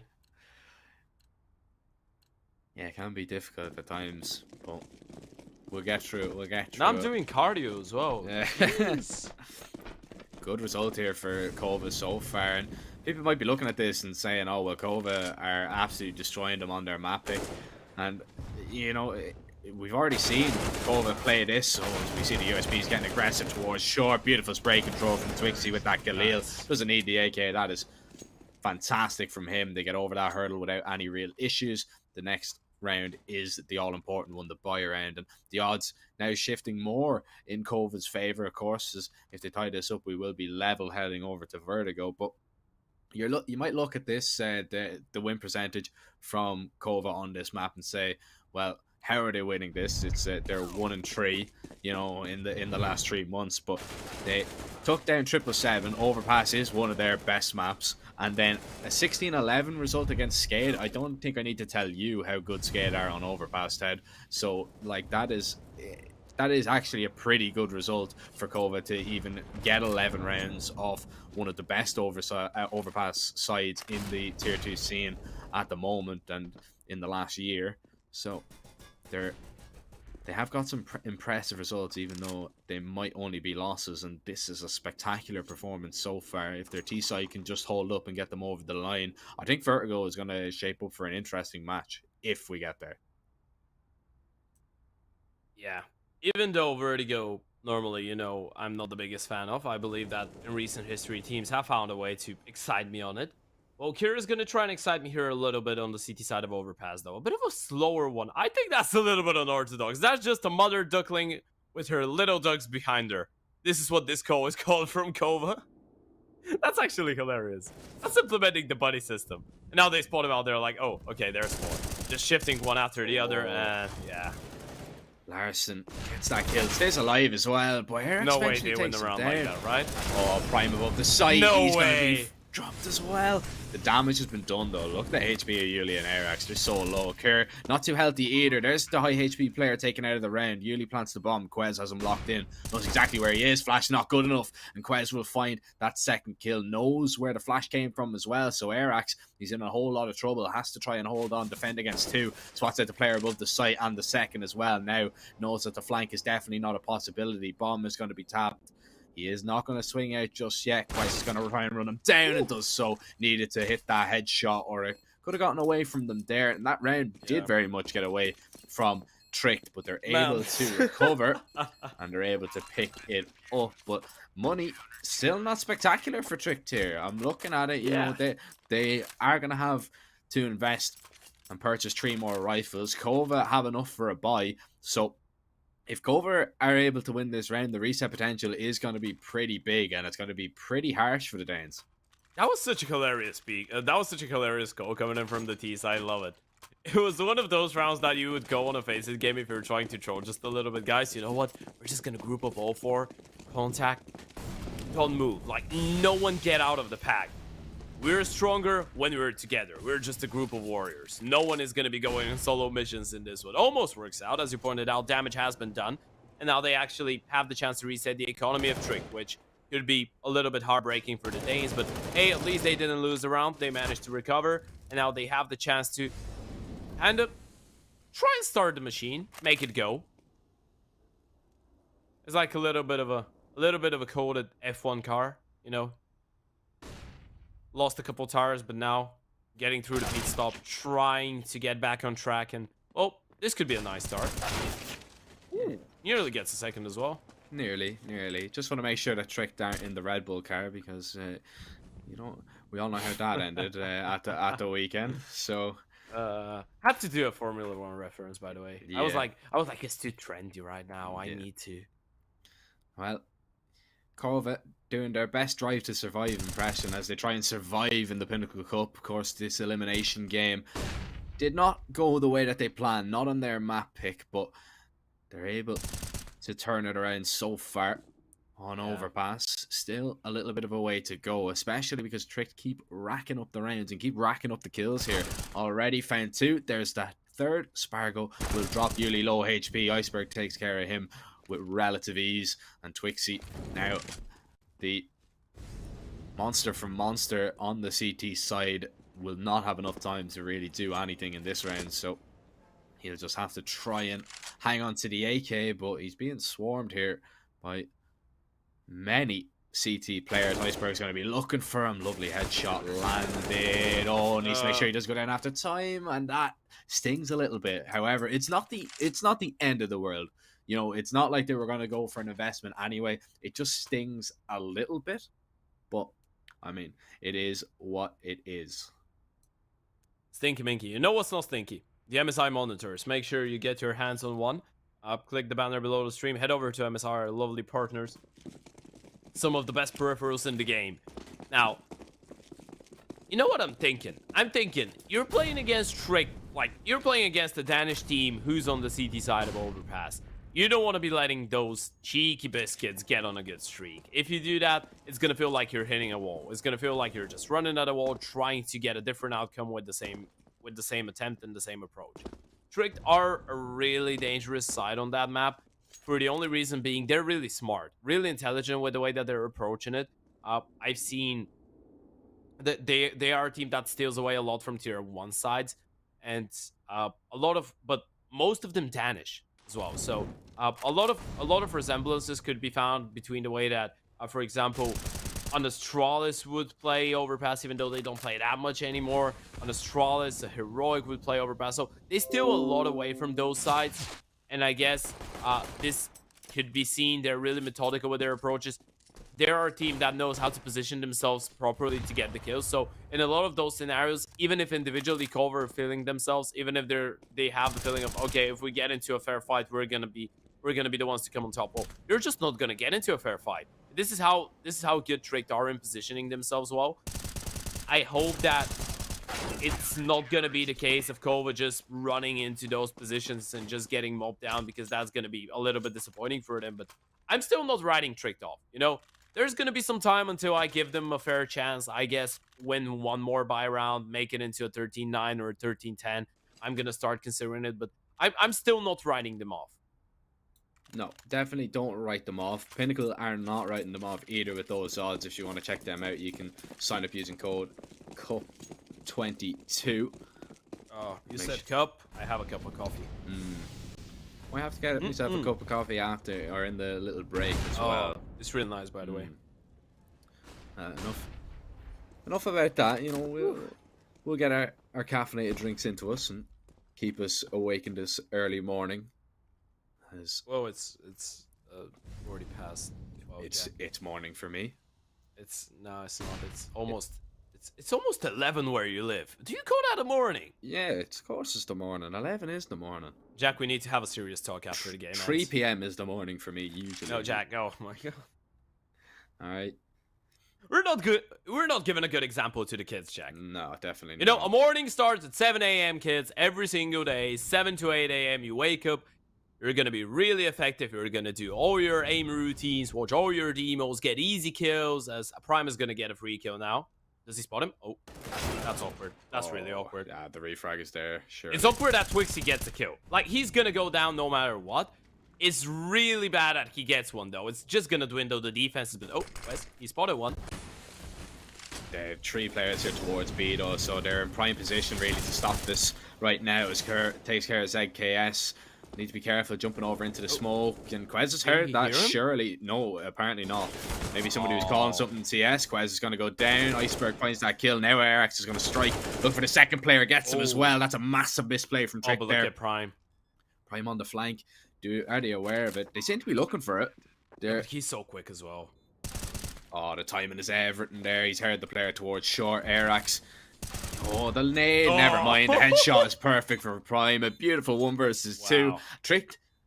Let's be real. They got away with one there. That is a massive misplay there from Quez, not hearing the drop of the player towards barrels, and Arax managing to find not 1 but 2.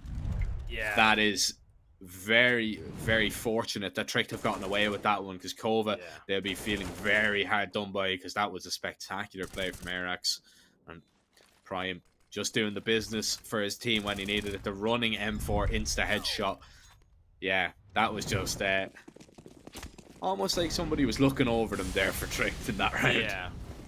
Kova, it feels like Kova is really good when it goes under pressure, right?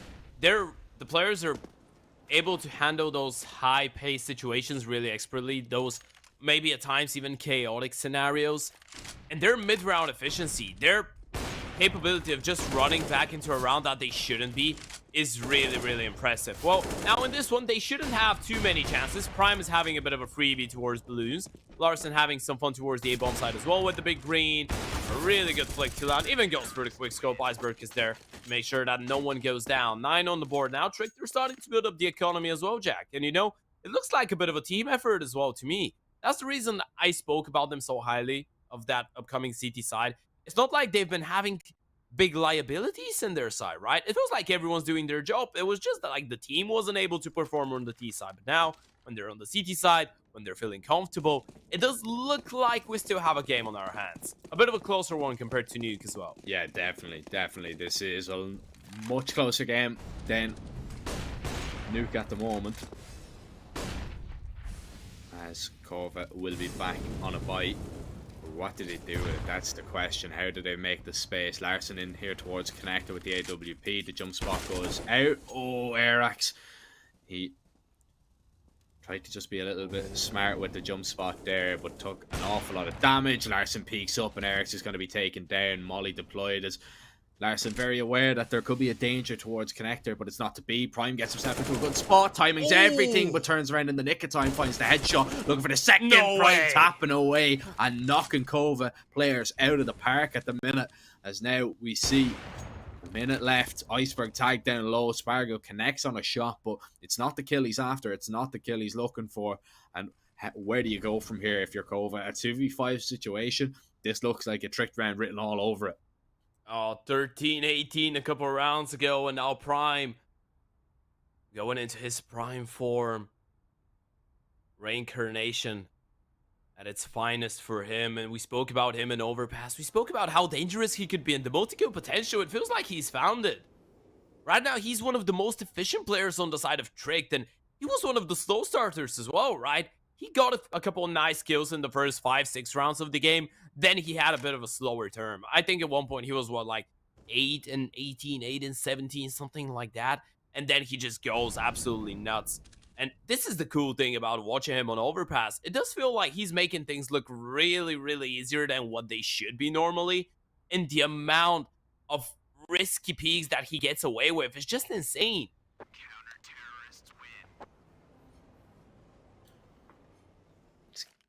Giving Trick now a good position in this game. They're only down by 3, 6 in a row now for the CT side, and looking to make it 7 as the Op and AK are going to be saved. But is there going to be the investment? That's it. Is there going to be the investment from the T side? You know, the money isn't all there. Max loss bonus is in effect, but it's not really good enough if you're getting max loss bonus every round, because you need to get that bomb plant on top of it, which is something that Kova are kind of struggling a little bit to do. They're not getting onto the site, or if they are, they're just not getting the bomb down. Sparrow gets aggressive, beautiful flash curve with a triple, and I mean, what can you do in that one completely?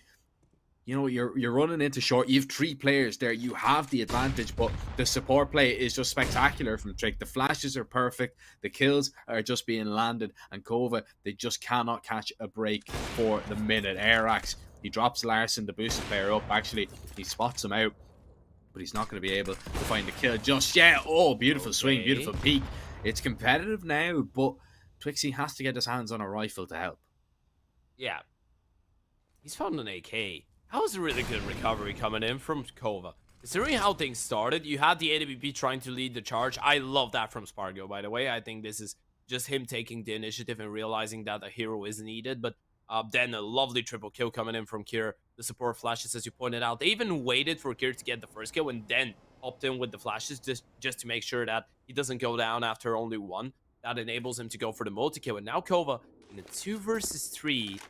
Airax is just going to make as much noise as possible. That's the thing, though. They're not going to spot anybody. And that position towards long is going to make it possible for them not to rotate. They can just stick to that default setup.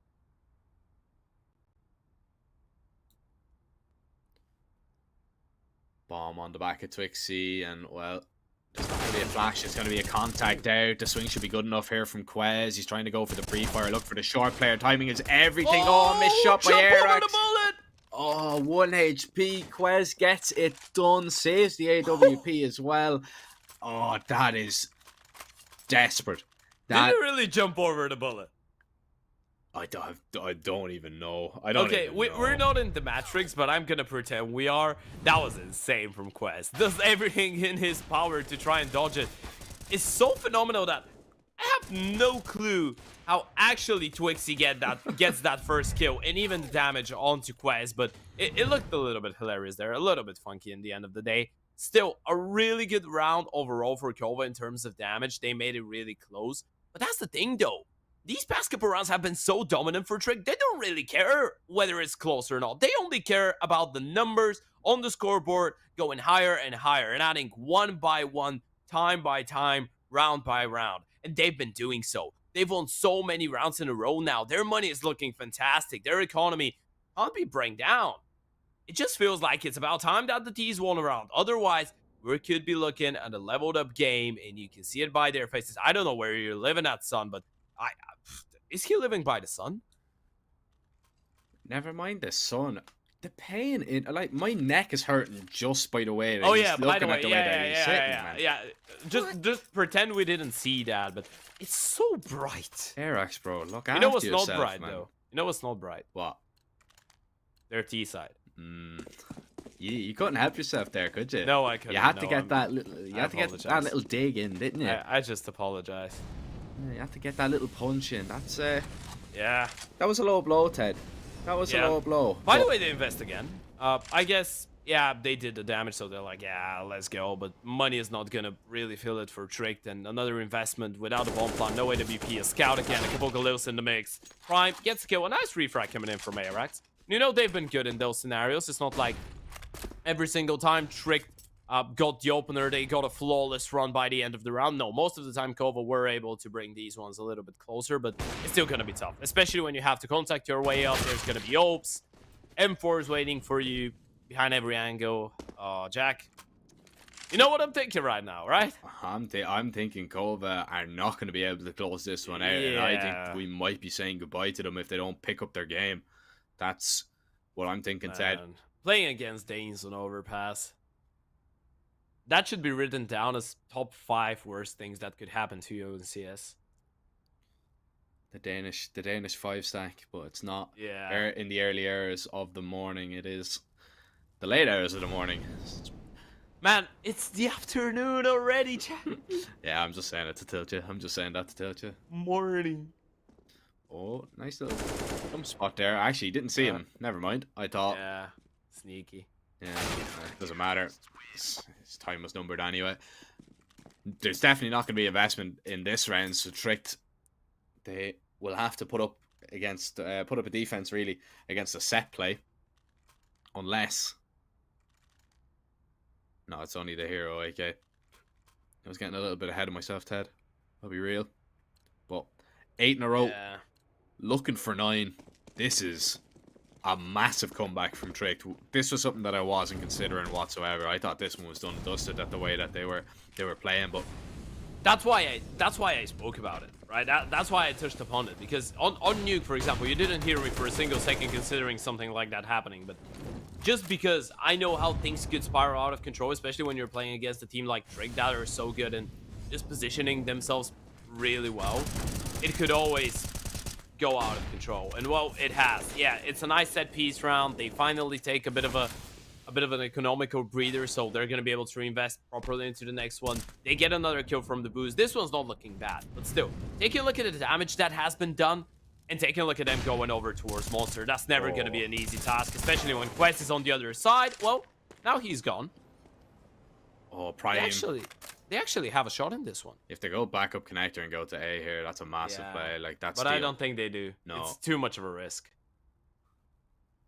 Well, they know that Prime was in connector as well. He's rotating now around. Larson trying to put up a defense, only gets 1, and they're going to be all eyes on connector now. In fact, Yuli is going to go clear out Monster. There's the peak. Prime gets the headshot, and Spargo, he's low HP. Flash goes in. Spargo misses. Prime, another 1v2 on the B side. Don't PM him as well. The same position and the body spam as well. Yeah. There's absolutely no need for that, Prime. He's already dead. One more.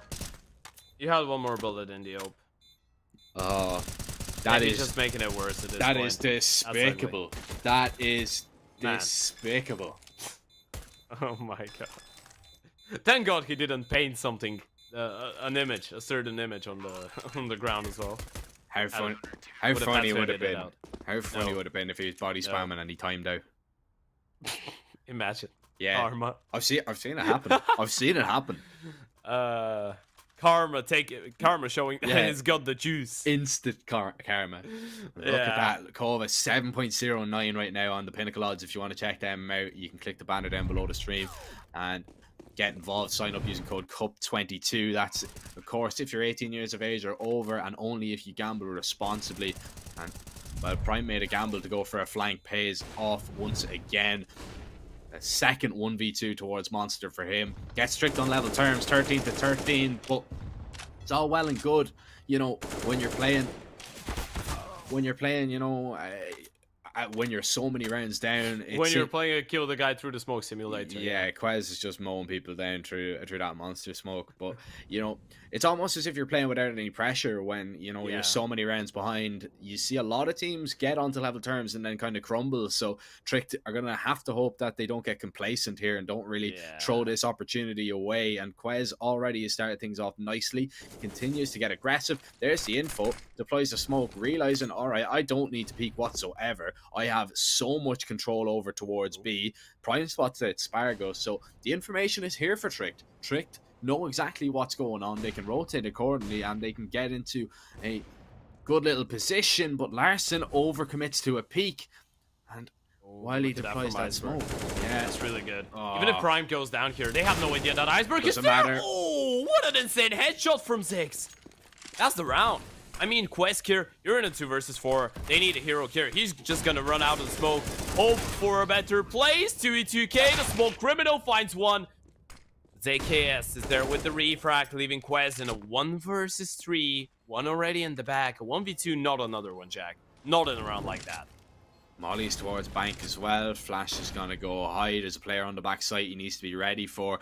He's going to spot him out shortly, but ZKS finds the headshot, a 3k from him. And when they needed a hero, Kova, it was going to be ZKS to step up. Beautiful from him. He's had a tough time in the server on this map so far, but gets it done for his team when they needed it most and has a lot of impact behind it. Right now, 14-13. And Kova, they're going to have to do it the hard way here. This is the problem because the money is going to be there. Trick to have a fantastic buy. That's going to happen, of course, when you build up so many rounds. I believe it was 9 in a row. There was no tent available for Tricked. And Spargo burning just a little bit. Needs to be careful not to run into those mollies. as we'll see where that op is going to get aggressive. Well, you pointed it out. It's really good when you have a big disadvantage and you can play without any pressure, but once you've leveled it up, you put some more expectations on yourself again. Well, they crumble in the most important scenario. Mentally, this is a really big round for Kova as well. That was the round that they were supposed to lose and just get off the driver's seat. Well, they managed to stay in it. It is a little bit shaky. It's not the driver's seat of a Lambo anymore. It's a bit more of a driver's seat of a Golf 3, but it's still a driver's seat. Still looking good. Ooh. Prime just chipping away at health here. That's a little bit awkward. Oh, Larson. Was he spotted? I believe so. Yeah. Or at least they're considering it. Yeah, he's been spotted. And it's not like that's the first time he's played towards Colin with the AWP, so they're expecting it at this point. And oh, he's been dropped. Same can be said for Kerr. This is a really good start to the round for the T's. Iceberg spotted the bomb though. That's massive info. They can rotate down towards B. They know exactly that. They can just get Quez into position just to hold. The problem is Prime isn't in a prime position to rotate. Excuse the pun, I could not help myself. So 25 seconds, Kova have to commit towards B here. There's going to be 2 players there. If Prime walks down connector, this is going to be massive. They have everybody here towards this site. They're trying to fake it out. Oh, Quez exposed himself too much. The kill might be enough here for Iceberg. Needs to stay alive. 9 seconds. Just continuing the pre-fire here. They're not going to be able to take it out just yet. Spargo finds that kill. Prime, you need to go for the swing. You need to try and take him off the ball. Whereas is holding. Kova get away with one there. It was seconds in it. And all Trick needed to do was find a few kills. But it's 2 in a row for Kova. Can they get a third and close out this map? We'll see. Iceberg is going to be the one suffering the consequences of all those buys in a row, because he isn't going to have an awful lot to play with. He's going to have to sacrifice a little bit of weaponry as he goes for a deagle to buy that utility. But now they just have to stop Kova from sending this to a decider. Trick need 2 in a row to force an OT. Can they do it? I'm not gonna make any more fun of caster curses, even if it's Dweck. Like, even if it's not in a game that I'm casting, because we've just caster cursed this one massively, or maybe we haven't. Larson is gonna open things up. There you have the M4. Prime is gonna miss a couple of shots, and in the end of the day, he's gonna get dropped as well. Arax with a 1-for-1 Prime absolutely needed to get that kill. And, you know, as soon as we started praising him, I think that now he's fallen down in the last 2 rounds without getting a single kill, or maybe even in the last 3. He was 20-18 or 20-19. Right now, he's 20-22. He hasn't gotten a kill in 3 or 4 rounds, and his kills were high impact. Oh, that was close and scary. A lot of damage has been done to Spargo, but still the Oper, so he'd be efficient. I like that aggression from Larson, though. He's been so proactive towards the A-bomb side. It feels like Larson just doesn't want to give anything for free. He just wants to make them work if they want to get even any relative map control. Look at the boost that he's checking for. This man is a nerd of the game. He's a student of it. Just doesn't want to be caught off guard. Won't be caught out by the molly just yet.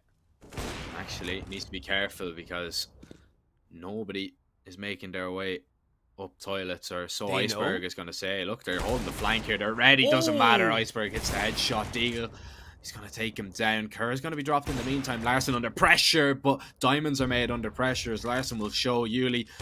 He's going to be dropped. Spargo follows suit as well. 4K from Larson, and what a round from him. Your Opera steps up massively when you need him, and now they're only 1 away from sending this to an overtime. Kova, they're going to go ahead and call a timeout. Take every moment they can to discuss what they want to do in this round. And what's the call here? That's the question. Jack, don't judge me if I got this wrong, but I believe Spargo ended the first half on 18 or 17 kills. We spoke about him having the massive upper hand in the battle of the Opers. Now, I'm not sure if it was 17 or 18, but best case scenario, he's gotten 3 kills throughout this entire second half. This is how effective Larson has been. And Larson, he was below that. Like, he was on like 15, 14 maybe. He was the only one to kind of be stepping up, but still Spargo was doing a better job. Larson, he's gotten 14 kills in the span of Spargo getting 2 or 3. This is how big the difference has been on the ZT side. We're just seeing pretty much the same thing. Larson being given more effective, arguably, than what Spargo used to be in the first half. And now, he's been the one to drag his team towards success slowly but surely. Trick, they need to force OT on that one.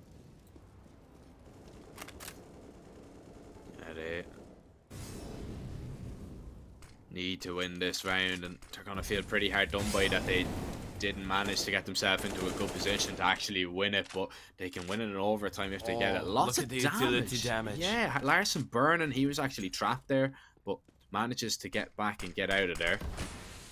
Airax, he's waiting. Luckily, Kerr didn't swing. Would have been swinging into a load of bullets, which is definitely not what I would advise. A minute left on the clock. No one's seen no one. Yuli is 26 HP, yeah. Iceberg is 20, Larson 52, and Spargo 83. So much damage has been done through smokes and from utility, it's insane. Yeah, not a lot of info for both teams to go off though as well, that's the thing. Yeah. They haven't seen what the setup is like towards B. Tricked have absolutely no idea. Yes, they're hearing that flash towards A, but they don't know. Flash is going to peek out. Now they're actually going to clear out middle. Prime could walk down connector after he clears out banana. So they're going to be expecting the B hit. In fact, Larson's going to rotate down. So they're going to have 4 players ready and waiting. 25 seconds. The flash is set up for the wrong position. However, it goes towards Monster. They need to be focused on short. Larson hits the first shot. Eric's going to be taken down. Iceberg with the next. And Tricked, they have it under lock and key for the minute. Prime is on a flank as well. Surely this is over and done with. Kerr makes sure of it. Twixie's too far away to do anything. You might as well just throw your gun away at this stage because it is done and dusted. OT on the cards here. Tricked are going to be able to force it, and it's crazy, Ted, because we see these rounds from Tricked when they're not on level terms or they're not as close as possible.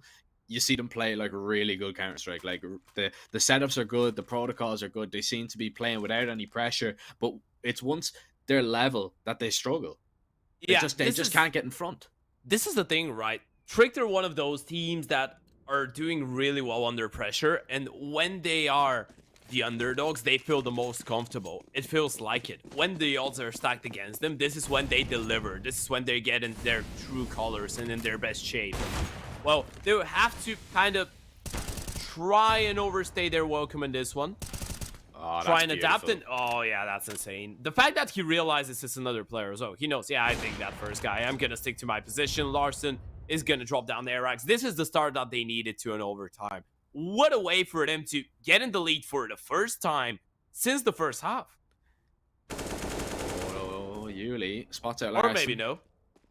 A 2v5. This is going to come down to a T round, I think. I think if Kova can get two T rounds, that might be enough to win it. But right now, it looks like Trick will be getting their first CT. Yuli. Yeah.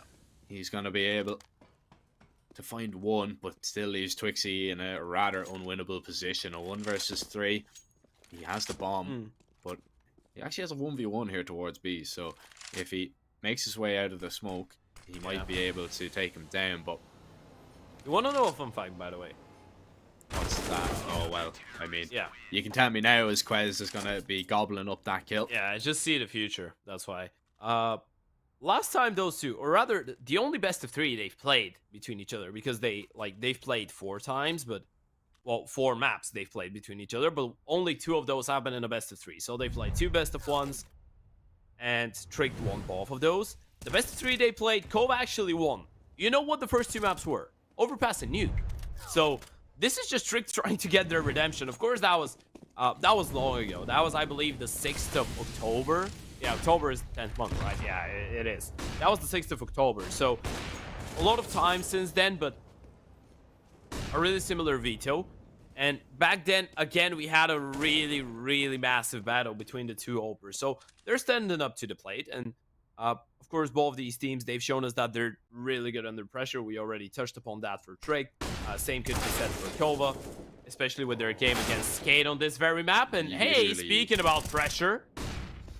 Yuli, beautiful. Oh, that's a fantastic support blast there from Larson. Oh. Larson does everything. He is the best. Like, he is an IGL, support, Oper, and you have Iceberg, who's a monster. Iceberg that's the bomb. Swinging through the molly. There's a bomb drop. Over. Just when you think that Kova are going to get around there. Just when you think that it's going their way. Yuli has a spectacular double entry. Hits both the shots. And then all of a sudden, it's undone by... All right, Iceberg gets 1 kill. Yeah, because it was a low HP player. The flash was superb. The flash guarantees him the 2nd kill. That wasn't even Iceberg. And then Iceberg's raw aim power just taking that duel towards Connector, winning that fight, Yeah. leaves Twixie alone. 30 seconds, and he's going to be spotted and taken down by Prime. 2 for him, 3 for Iceberg, 17 for Trick, and we could be on for a clean CT. And I was saying, 2T rounds might be enough. To be honest, I think Tricked will only need one. Tricked will only need one if they keep playing that the way that they're playing. Yeah. This is super from them on the CT side. You know what's scary? What's that? They're left in a 3 versus 5. They make Kova feel like they're the ones that need to push. They make them feel like they're the ones that need to be scared of the situation. Like, think about it. I mean, you get a 5v3, the low HP player gets dropped, perfectly fine. Then the player gets flashed, then the other one towards Connector gets pushed through a molly. I mean, Kova never managed to actually get the feeling of just, okay, we have a 5 versus 3. They never managed to feel comfortable in that round. They never even got the time to realize what they've just achieved. They just got absolutely destroyed straight after it. That was just a lightning quick reaction coming in from Trick. Some really good protocols from the CT side. Once again, showing that they understand what they need to do. Their mini achievements. And well, that's another one. And they could add on to a bigger one as well. Winning 3 rounds on the CT side in the first half of overtime. This could be everything. Spargo getting aggressive, misses the shot. However, it's not going to be punished. Kerr, or Zadkias, excuse me, he's going to be... Larson finds that kill. It's all left onto Spargo. Gets dinked up. Prime takes him down. It's a clean CT half there for Trick. And Ted, you were speaking about it. It was crazy to see that Kova were kind of forced into those situations that they had to make a move. They had to make a play. But that's because the momentum ever since the second half was shifting towards Trick. It was always nearly in their favor when they had the guns out, bar maybe 1 or 2 rounds that they lost towards the end.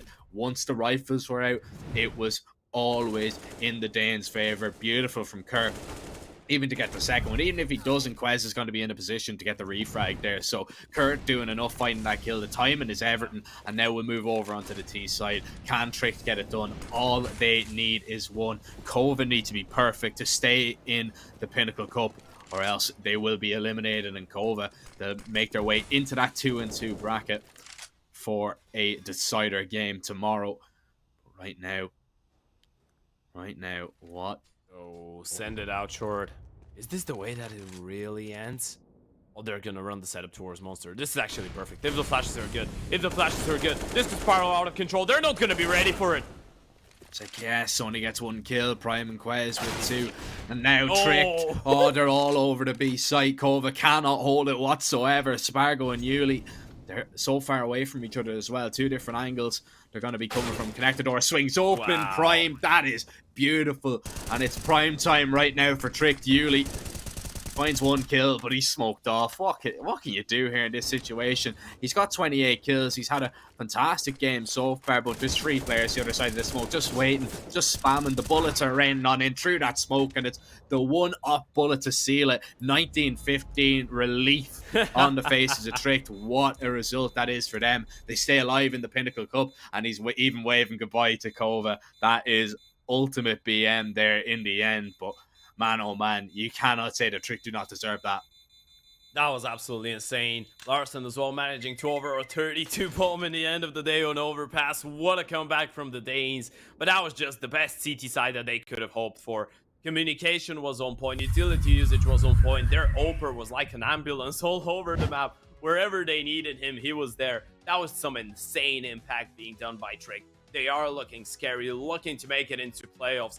If I was a team playing in tomorrow's games in the T2, I wouldn't want to have a Trick side against me, because what they showed here was not only good CS, what they showed was really great mental resilience. And I mean, we saw some really cool stuff from Kova. We saw some insane stuff from them, especially in the first half of Overpass.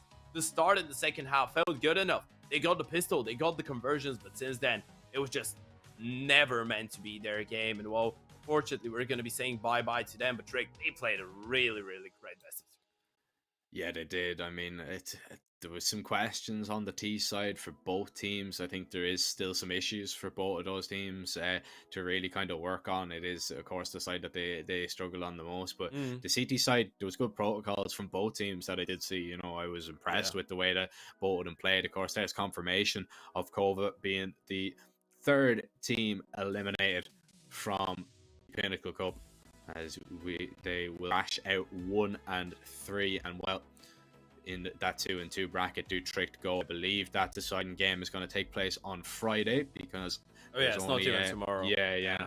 So they'll have a little bit of a day break to prepare. Of course, we still do have some more games coming up, but I believe they will be taking place in around 40 minutes time, around 50 minutes time. It is actually going to be Mad Lions taking on GamerLegion. It's going to be us you guys through that one as well. But for now, we are going to say goodbye to Kova, and for now we are going to send it to a short break. Make sure you join us back in around 50 minutes or so, when we will be going live with that Mad Lions GamerLegion game, and we'll see who will be the next team that we will be sadly saying goodbye to from the Pinnacle Cup. We'll see you then.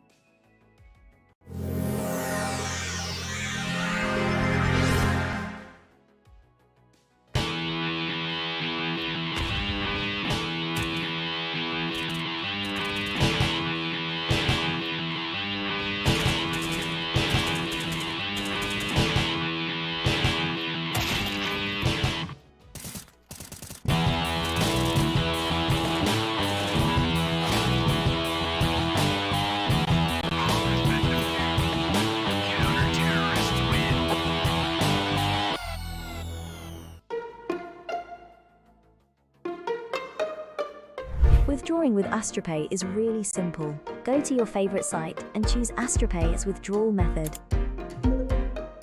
Then type the amount that you want to withdraw, type your mobile number, and click on the Confirm button. Now, enter your wallet with your usual credentials and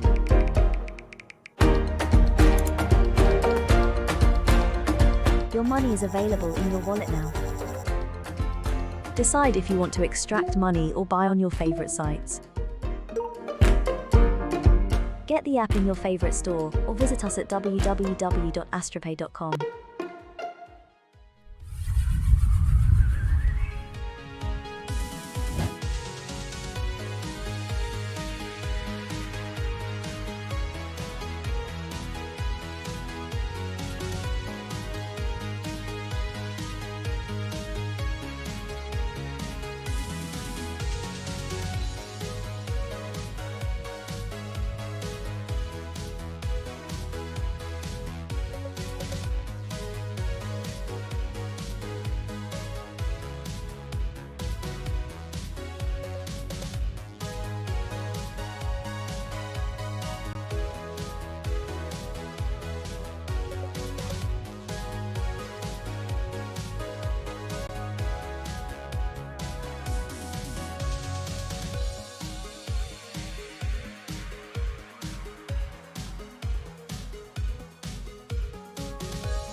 Hello, ladies and gentlemen, and welcome back to the Pinnacle Cup. A little bit of a short break between games, but we are back and we are almost ready to get underway with our second elimination game of the day. I'm Zurfer, joined by Ted. Ted, mate, we had an interesting game. We said goodbye to Kova, tricked going into that 2-2 bracket. They'll play a decider game on Friday, I do believe.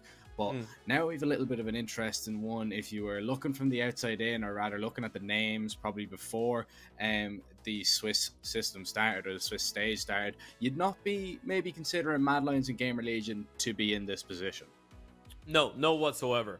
If we can say something like that for our first matchup, it was still Kova taking on Tricked. We spoke about the lack of consistency, maybe the lack of even excitement in some of those matchups. So I would say that these teams, maybe we could understand a little bit more, of course, meaning no disrespect to them, but taking a look at names like Mad Lions and GamerLegion, simply because of the names of the organizations that they are, simply because of the fact that we know what their goals are as organizations. We know that Mad Lions want to be back there in the tier 2, potentially even tier 1, whereas now they've been just really shaky ever since they sold a really big part of their roster to Heroic. They've never been able to find that working formula once again. For GamerLegion, things are on the flip side. I think that they're right now maybe a little bit more stable compared to Mad Lions. Of course, their goals as an organization not as huge as well, not so much pressure being put by the entire org. But GamerLegion, they've been, I think for them, there's a little bit more positives than negatives, but still, 1-2 is not where they want to be. No, definitely not. You definitely do not want to be staring down the barrel of an elimination game, and well, especially coming up against, you know, we'll have a look through the rosters now shortly, but you know, this Mad Lions team, I think we're going to start with them. This one, I mean, just Mad Lions as a whole, they've struggled to kind of get that five together for so long. It looked like it's kind of coming into fruition a little bit, still a little bit of uncertainty, of a lacking of results, and it's kind of a story of, you've got a roster that's, you know, you don't know who is going to be the fourth and the fifth player for quite some time, against a GamerLegion team that on the other side of it, they've had a steady lineup for the last 10, 11, even 12 months. You know, these guys have continued to put up numbers. They look so strong, and it's very difficult for me to look past GamerLegion in this matchup as a whole, just because of that uncertainty with Mad Lions. Yeah, absolutely, I get you. I feel like this Mad Lions roster, obviously now, SDI is going to be returning, which we're really happy about because of all of the political things that we're not going to discuss right now. He hasn't been able to participate in a big part of his team's games for over a month now. He's back. Of course, Buzz has been standing in for him. He's been moved to a substitute. I think this is a positive move for Mad Lions, simply because SDY just brings in that extra experience, that extra calmness into the team that I think they were lacking, because obviously when he is in the team, now you have two really big names, if not three, like counting Mihu and Borup as well. You have three really big names in this team that you're used to seeing on tier 1, right? You're looking at Borup. Borup is, up to that date, still a tier 1 player for me.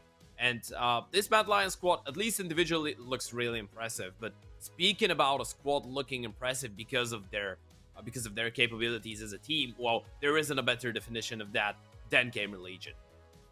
Yeah, they're that kind of consistent team in the tier 2 scene, to be honest. That, you know, they're always thereabouts. You know, they're always trying to make it to these the playoff stages of these events, and usually they do. That's why it's kind of surprising for me to see them down in this 1 and 2 bracket, to be honest.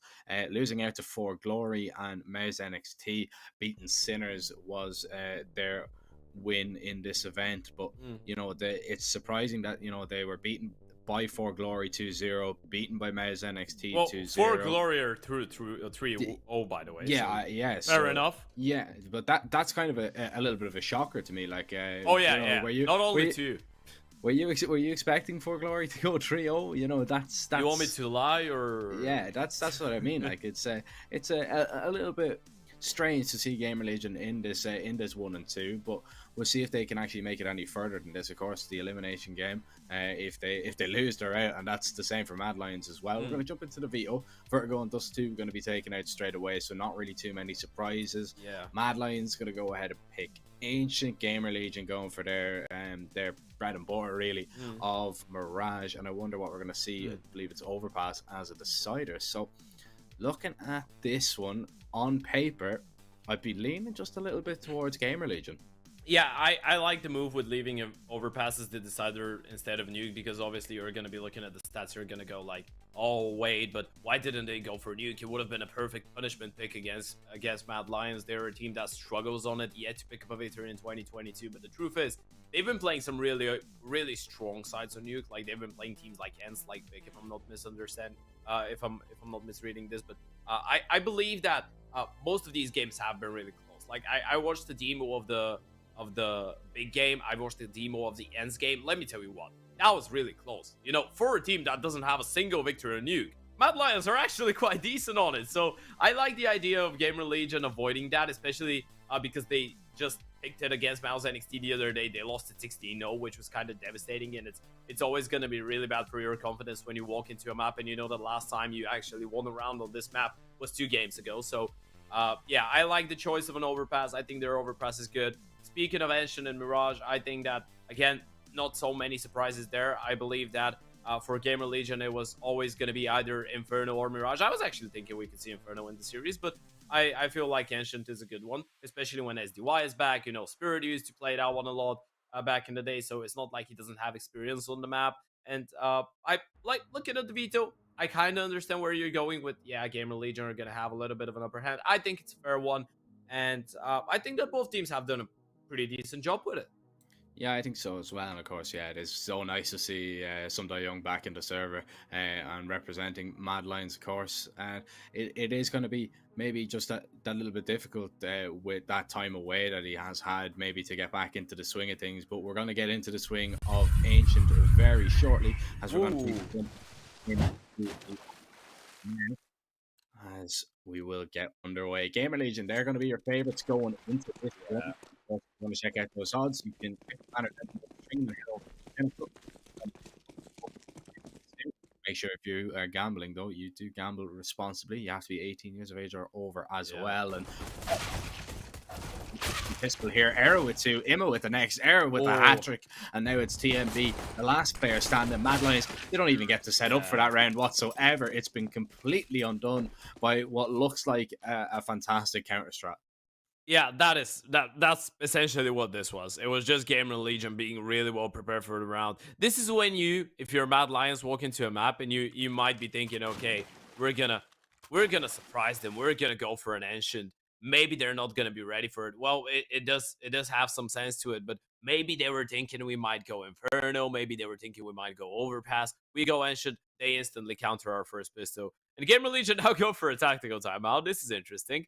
Obviously, you know that Mad Lions is a team that's really aggressive into their second round approaches. So even if they don't get a bomb down, even if they don't get any kills whatsoever, well, in that scenario they got one, but that doesn't really make that much of a change, does it? So they're still gonna go for the force. That's the point I'm trying to make.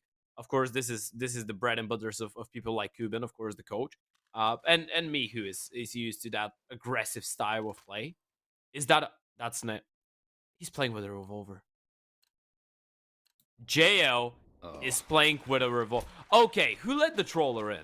Yeah, that's why is he trolling now, bro? Is he recording a YouTube video or something?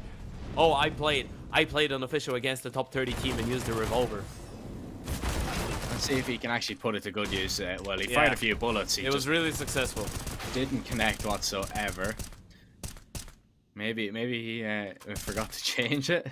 Yeah, you know what? We need to ask him. Okay, JL, please explain on Twitter. Was that done by accident? Because if it was by accident, okay, it's still a silly mistake, but we're gonna be good with it. If that was intentional, there are some problems. What? Why would you use the R8 when the Deagle can do that? Yeah, exactly. Look, it's that easy. Ask Mihu. Mihu and SDY are just like, you know what? Bam, this is how you do it. This is how you do it. Why are you using that gun? And all of a sudden, Mad Lions are in with a chance. Mihu has that M4 to use. Isaac on a lovely flank, and he gets the double. That's a really good round for Mad Lions. However, they get a bomb plant out of that. Oh, they rebuy again. Yeah, sure. 100% rebuy again. They've done so much damage to take down 4 players. That is, you know, they'd be annoyed. They'd be a little bit annoyed that they don't close that out. In a, you know, they have a 2 versus 1 post plan situation and they don't manage to win it. But the damage was done, so there is still promising signs. And yeah, we are going to see the investment here again. Mihu is going to purchase up an AK straight away. And actually, are they going to go for it? Looks like they're going for a little bit of a half buy. Mihu just going to go for with a hero rifle. Yeah, I guess he still tried to keep the economy at bay. We're going to see a replay of that. Okay, we're going to see a replay of the clutch. It was really well played, you know, seeing the first player looking towards the right side. He was like, yeah, surely. He was hiding as well from cave, so the only position he was really exposed to was banana. That means that, or ramp, so that means that potentially the second player is going to be in the cubby. Really well read and well played. Now, only with the Deagles, we saw what they can do in the last round with it. Maybe Mad Lions just being like, you know what, we don't really want to continue on with those crappy buys because we know that this could, yeah, it could work out. We could reset their economy, but on the other hand, we can just continue planting the bomb, getting some damage done, losing the rounds, but still reinvesting in like that. We're never going to get a nice buy round, or at least the first time we're going to get a nice buy round, they're going to have a solid lead already. So we don't want that happening. We can take one up the chin, try and do some damage, and just make sure that they have the best that they can afford in the next one. Try and make their way out of the A main, but Isaac, he's going to drop Mihu, and that is going to be that AK dropped. It's picked up by JL, but dropped instantly as well. Arrow finds one in the meantime, and Someday Young, he's going to have to try and get out of there and save, but he's locked in towards A main. Should go down here, and he will do exactly that. A clean round there from GamerLegion. So hero rifle does not work out. As that AstroPay works out though. Investment, yeah, exactly. If you're looking for a quick and easy way to make payments online, it works on over 1,000 sites. Make payments in your own currency as well. Definitely go ahead and check out AstroPay. As now we will see Mihu sadly on a deagle, but we've seen what he can do with it so far. So no, you know, it's not sad. It's not sad for him. True. You would like an AK though. Yeah, of course. But... you know, I think with his sense, I think with the sense that he's playing, it's even easier to play a Deagle compared to an AK. Whoa, JL, okay. Fresh moves, nice headshot. Zero is gonna take one down. Mihu sprayed to the body. Who said that's not effective? Well, it's actually not him to get the kill as well. It's JL through a smoke. But look at that from Rusty. This round has been complete and utter chaos. JL finds 4 kills there, and all of a sudden, Rusty, he gets 2 to refrag it. He's going to make his way in towards the cave here as SDY. He can actually isolate him for 1v1s. Okay, never mind. Never mind is right. It was maybe, just maybe, an opportunity, but in the end, it is going to be Mad Lions' first tier round, which they'll be over the moon about, of course. Yeah. T-side Ancient, who doesn't love it? Of course, what you need on T-side Ancient if you want to find any relative success, like especially if you're struggling in the tactical and just structure department of it, just make sure that you have the individuals of Mad Lions, and you're going to be able to pick up rounds like that. And this is the good news for Mad Lions. You don't need to actually find a working structure. Like if you do, you're pretty much going to be winning the round. You're going to be able to win the map from the first half. But unless you're feeling just a little bit freaky deakin, and you know that you have the best D side on Ancient, which is really tough. You just need a couple of those individual moments of brilliance, right? It counts. Like it's gonna be enough. You get what, 4 or 5 rounds. Maybe one of those is gonna be able to reset the CT side economy as this one has done. So you pretty much need 2 or 3 rounds where some certain individuals just step up, and you're gonna be able to mount up a pretty decent first half.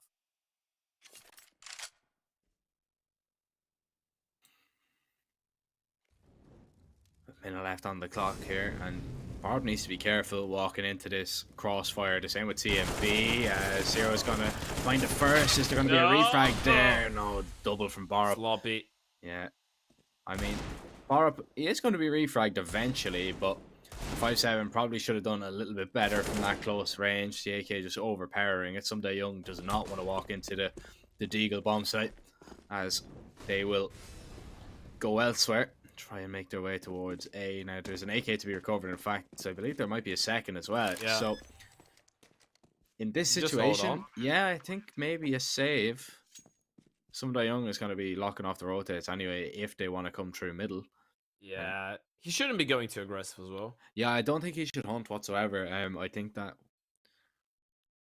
would be a little bit of a disaster, but what do we know? If he wants to get aggressive, he can do so, but you don't want to throw away so much money early on, especially because GamerLegion have actually saved that round. They only have a few 5.7s and a few Deagles, and they've somehow managed to come out with a few AKs, and they're gonna have more than likely an op on air in the next round.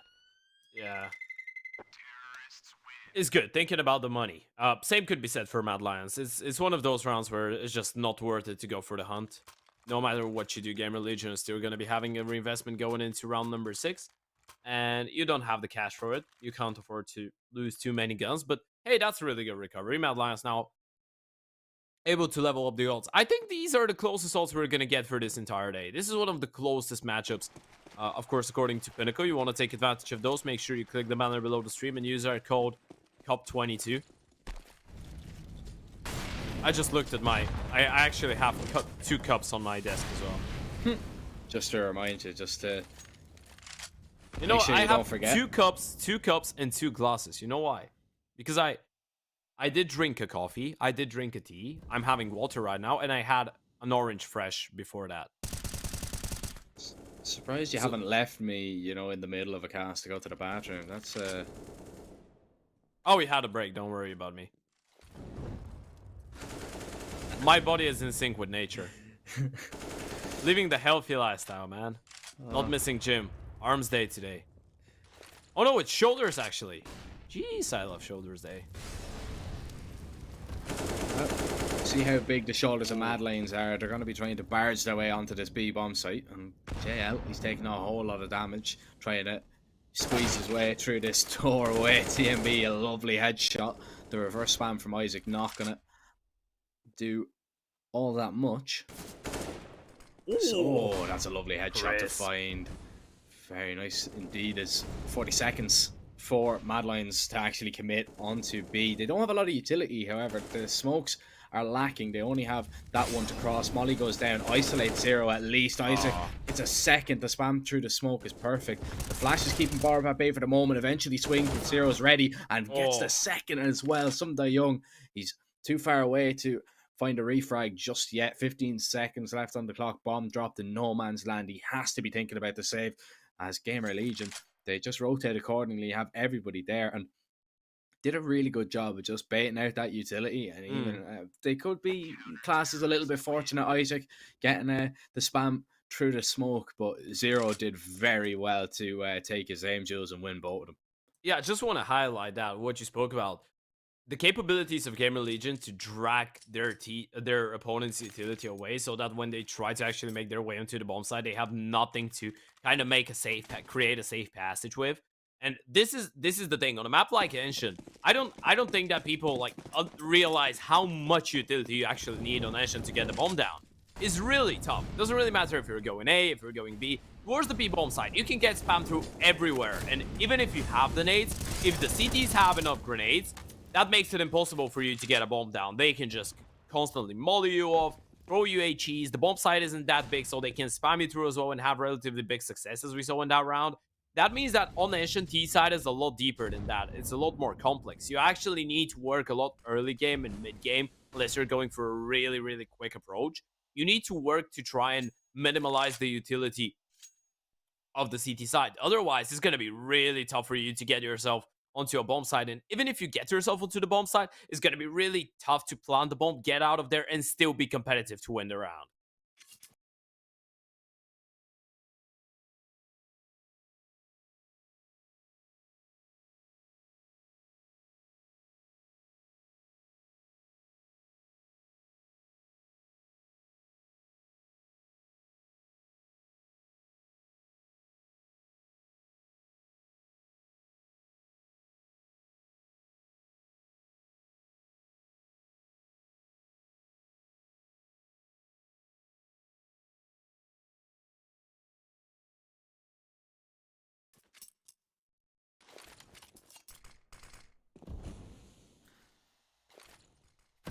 That's the issue. It's just such an awkward.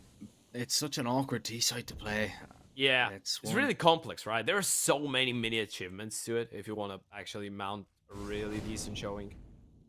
Yeah, now Mad Lions, they're gonna take a little bit of a risk here, a calculated risk. They're gonna sit off in the smoke because Isaac, he's gonna be ready. Rusty now peeks out from behind the donut to get the second kill of the round. Now, are they going to be ready for 2 more players walking in? The swing from Rusty nearly lines up a second. Young takes down Isaac. So that opens up the bomb site completely for Mad Lions to make their way onto it. Young is going to try and fend off the retakers early, but Era hits the headshot. Bomb plant at least for Mihu. Looks for the headshot, finds it. And will get that refrag now from Donut. So it is a GamerLegion round. Mad Lions are going to be happy that they get a bomb plant out of that because it did not go in their way in any shape or form at the very early instances of that one. As Mad Lions, the bomb plant, of course, it doesn't really guarantee them a buy.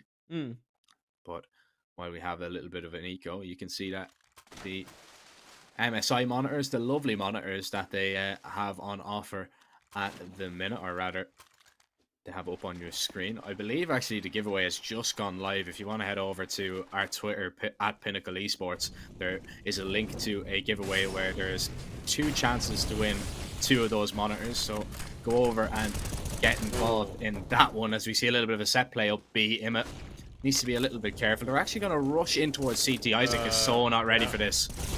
But I think it just got called in TeamSpeak. They were like, no, wait, they're actually not planting. Be careful in CT. They're actually still putting pressure. They actually get a bomb plant out of this? Okay, that's impressive.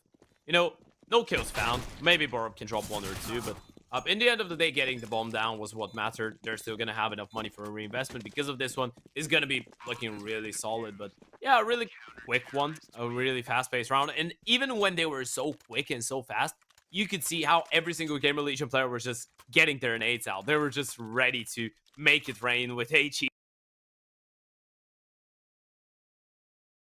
Molotovs, and so on. And they did so much damage, actually.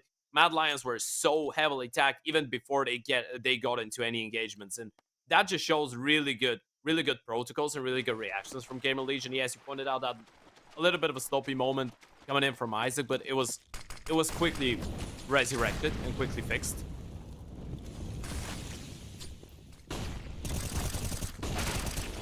Oh, 0 on Rusty, that's beautiful. TMB finds the refrag through the smoke as the upper of JL was just trying to look for that opening peak, and it just gets shut down completely. Mad Lions are putting a lot of pressure on B, and then they just get out of there. They just sprint away. They head over to this A site, and I don't believe GamerLegion are expecting Mad Lions to already be up there. Era hasn't seen anything towards mid. Yes, they're hearing the utility land towards A. Imma is going to go and try and figure out what's happening. He'll eventually hear the bomb plant, and now GamerLegion can rotate accordingly. Borup in a good position towards Temple. It's going to be a difficult man to get out of there, and that could be a small bit of an issue, but the smoke lands there, and now he has no sight whatsoever. That's going to force him into a little bit of a fight if he wants to go peak. Molly will definitely force him out, and Rusty will take him down. 2 players left to find.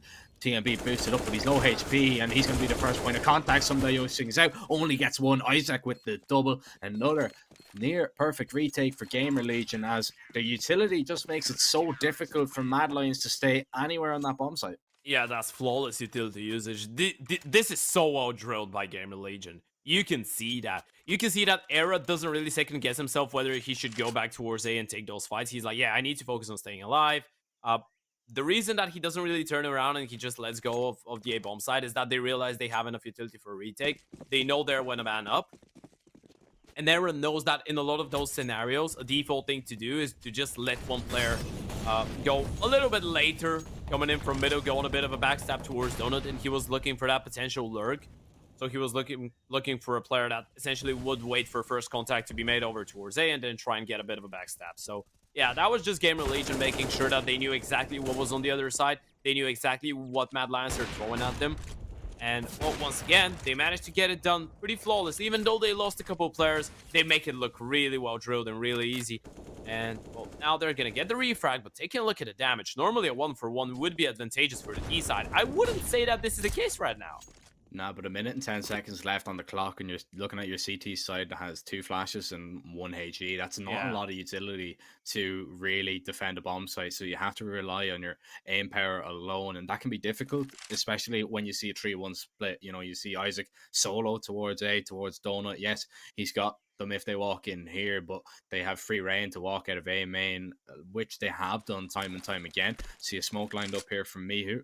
That is gonna just land to block off Isaac from any real information.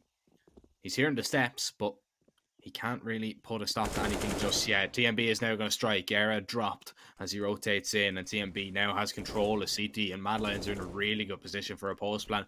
Yes, they have a man advantage, but yet they have to wait and get a bomb down here. They line up for a little bit. JL, he's going to pause on the youngest dead. Isaac with 3, nearly gets the 4th.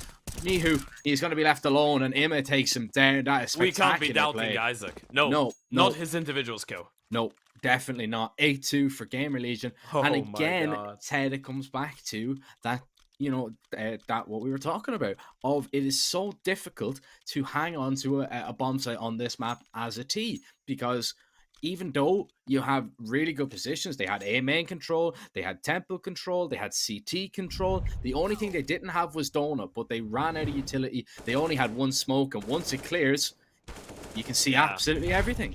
JO needs to get that kill with the AWP, absolutely. But it makes it so tough for him as well, because I believe that Isaac was just staying in the middle of the smoke. So when the smoke fades, Isaac actually sees him first with a little bit of a split second of advantage.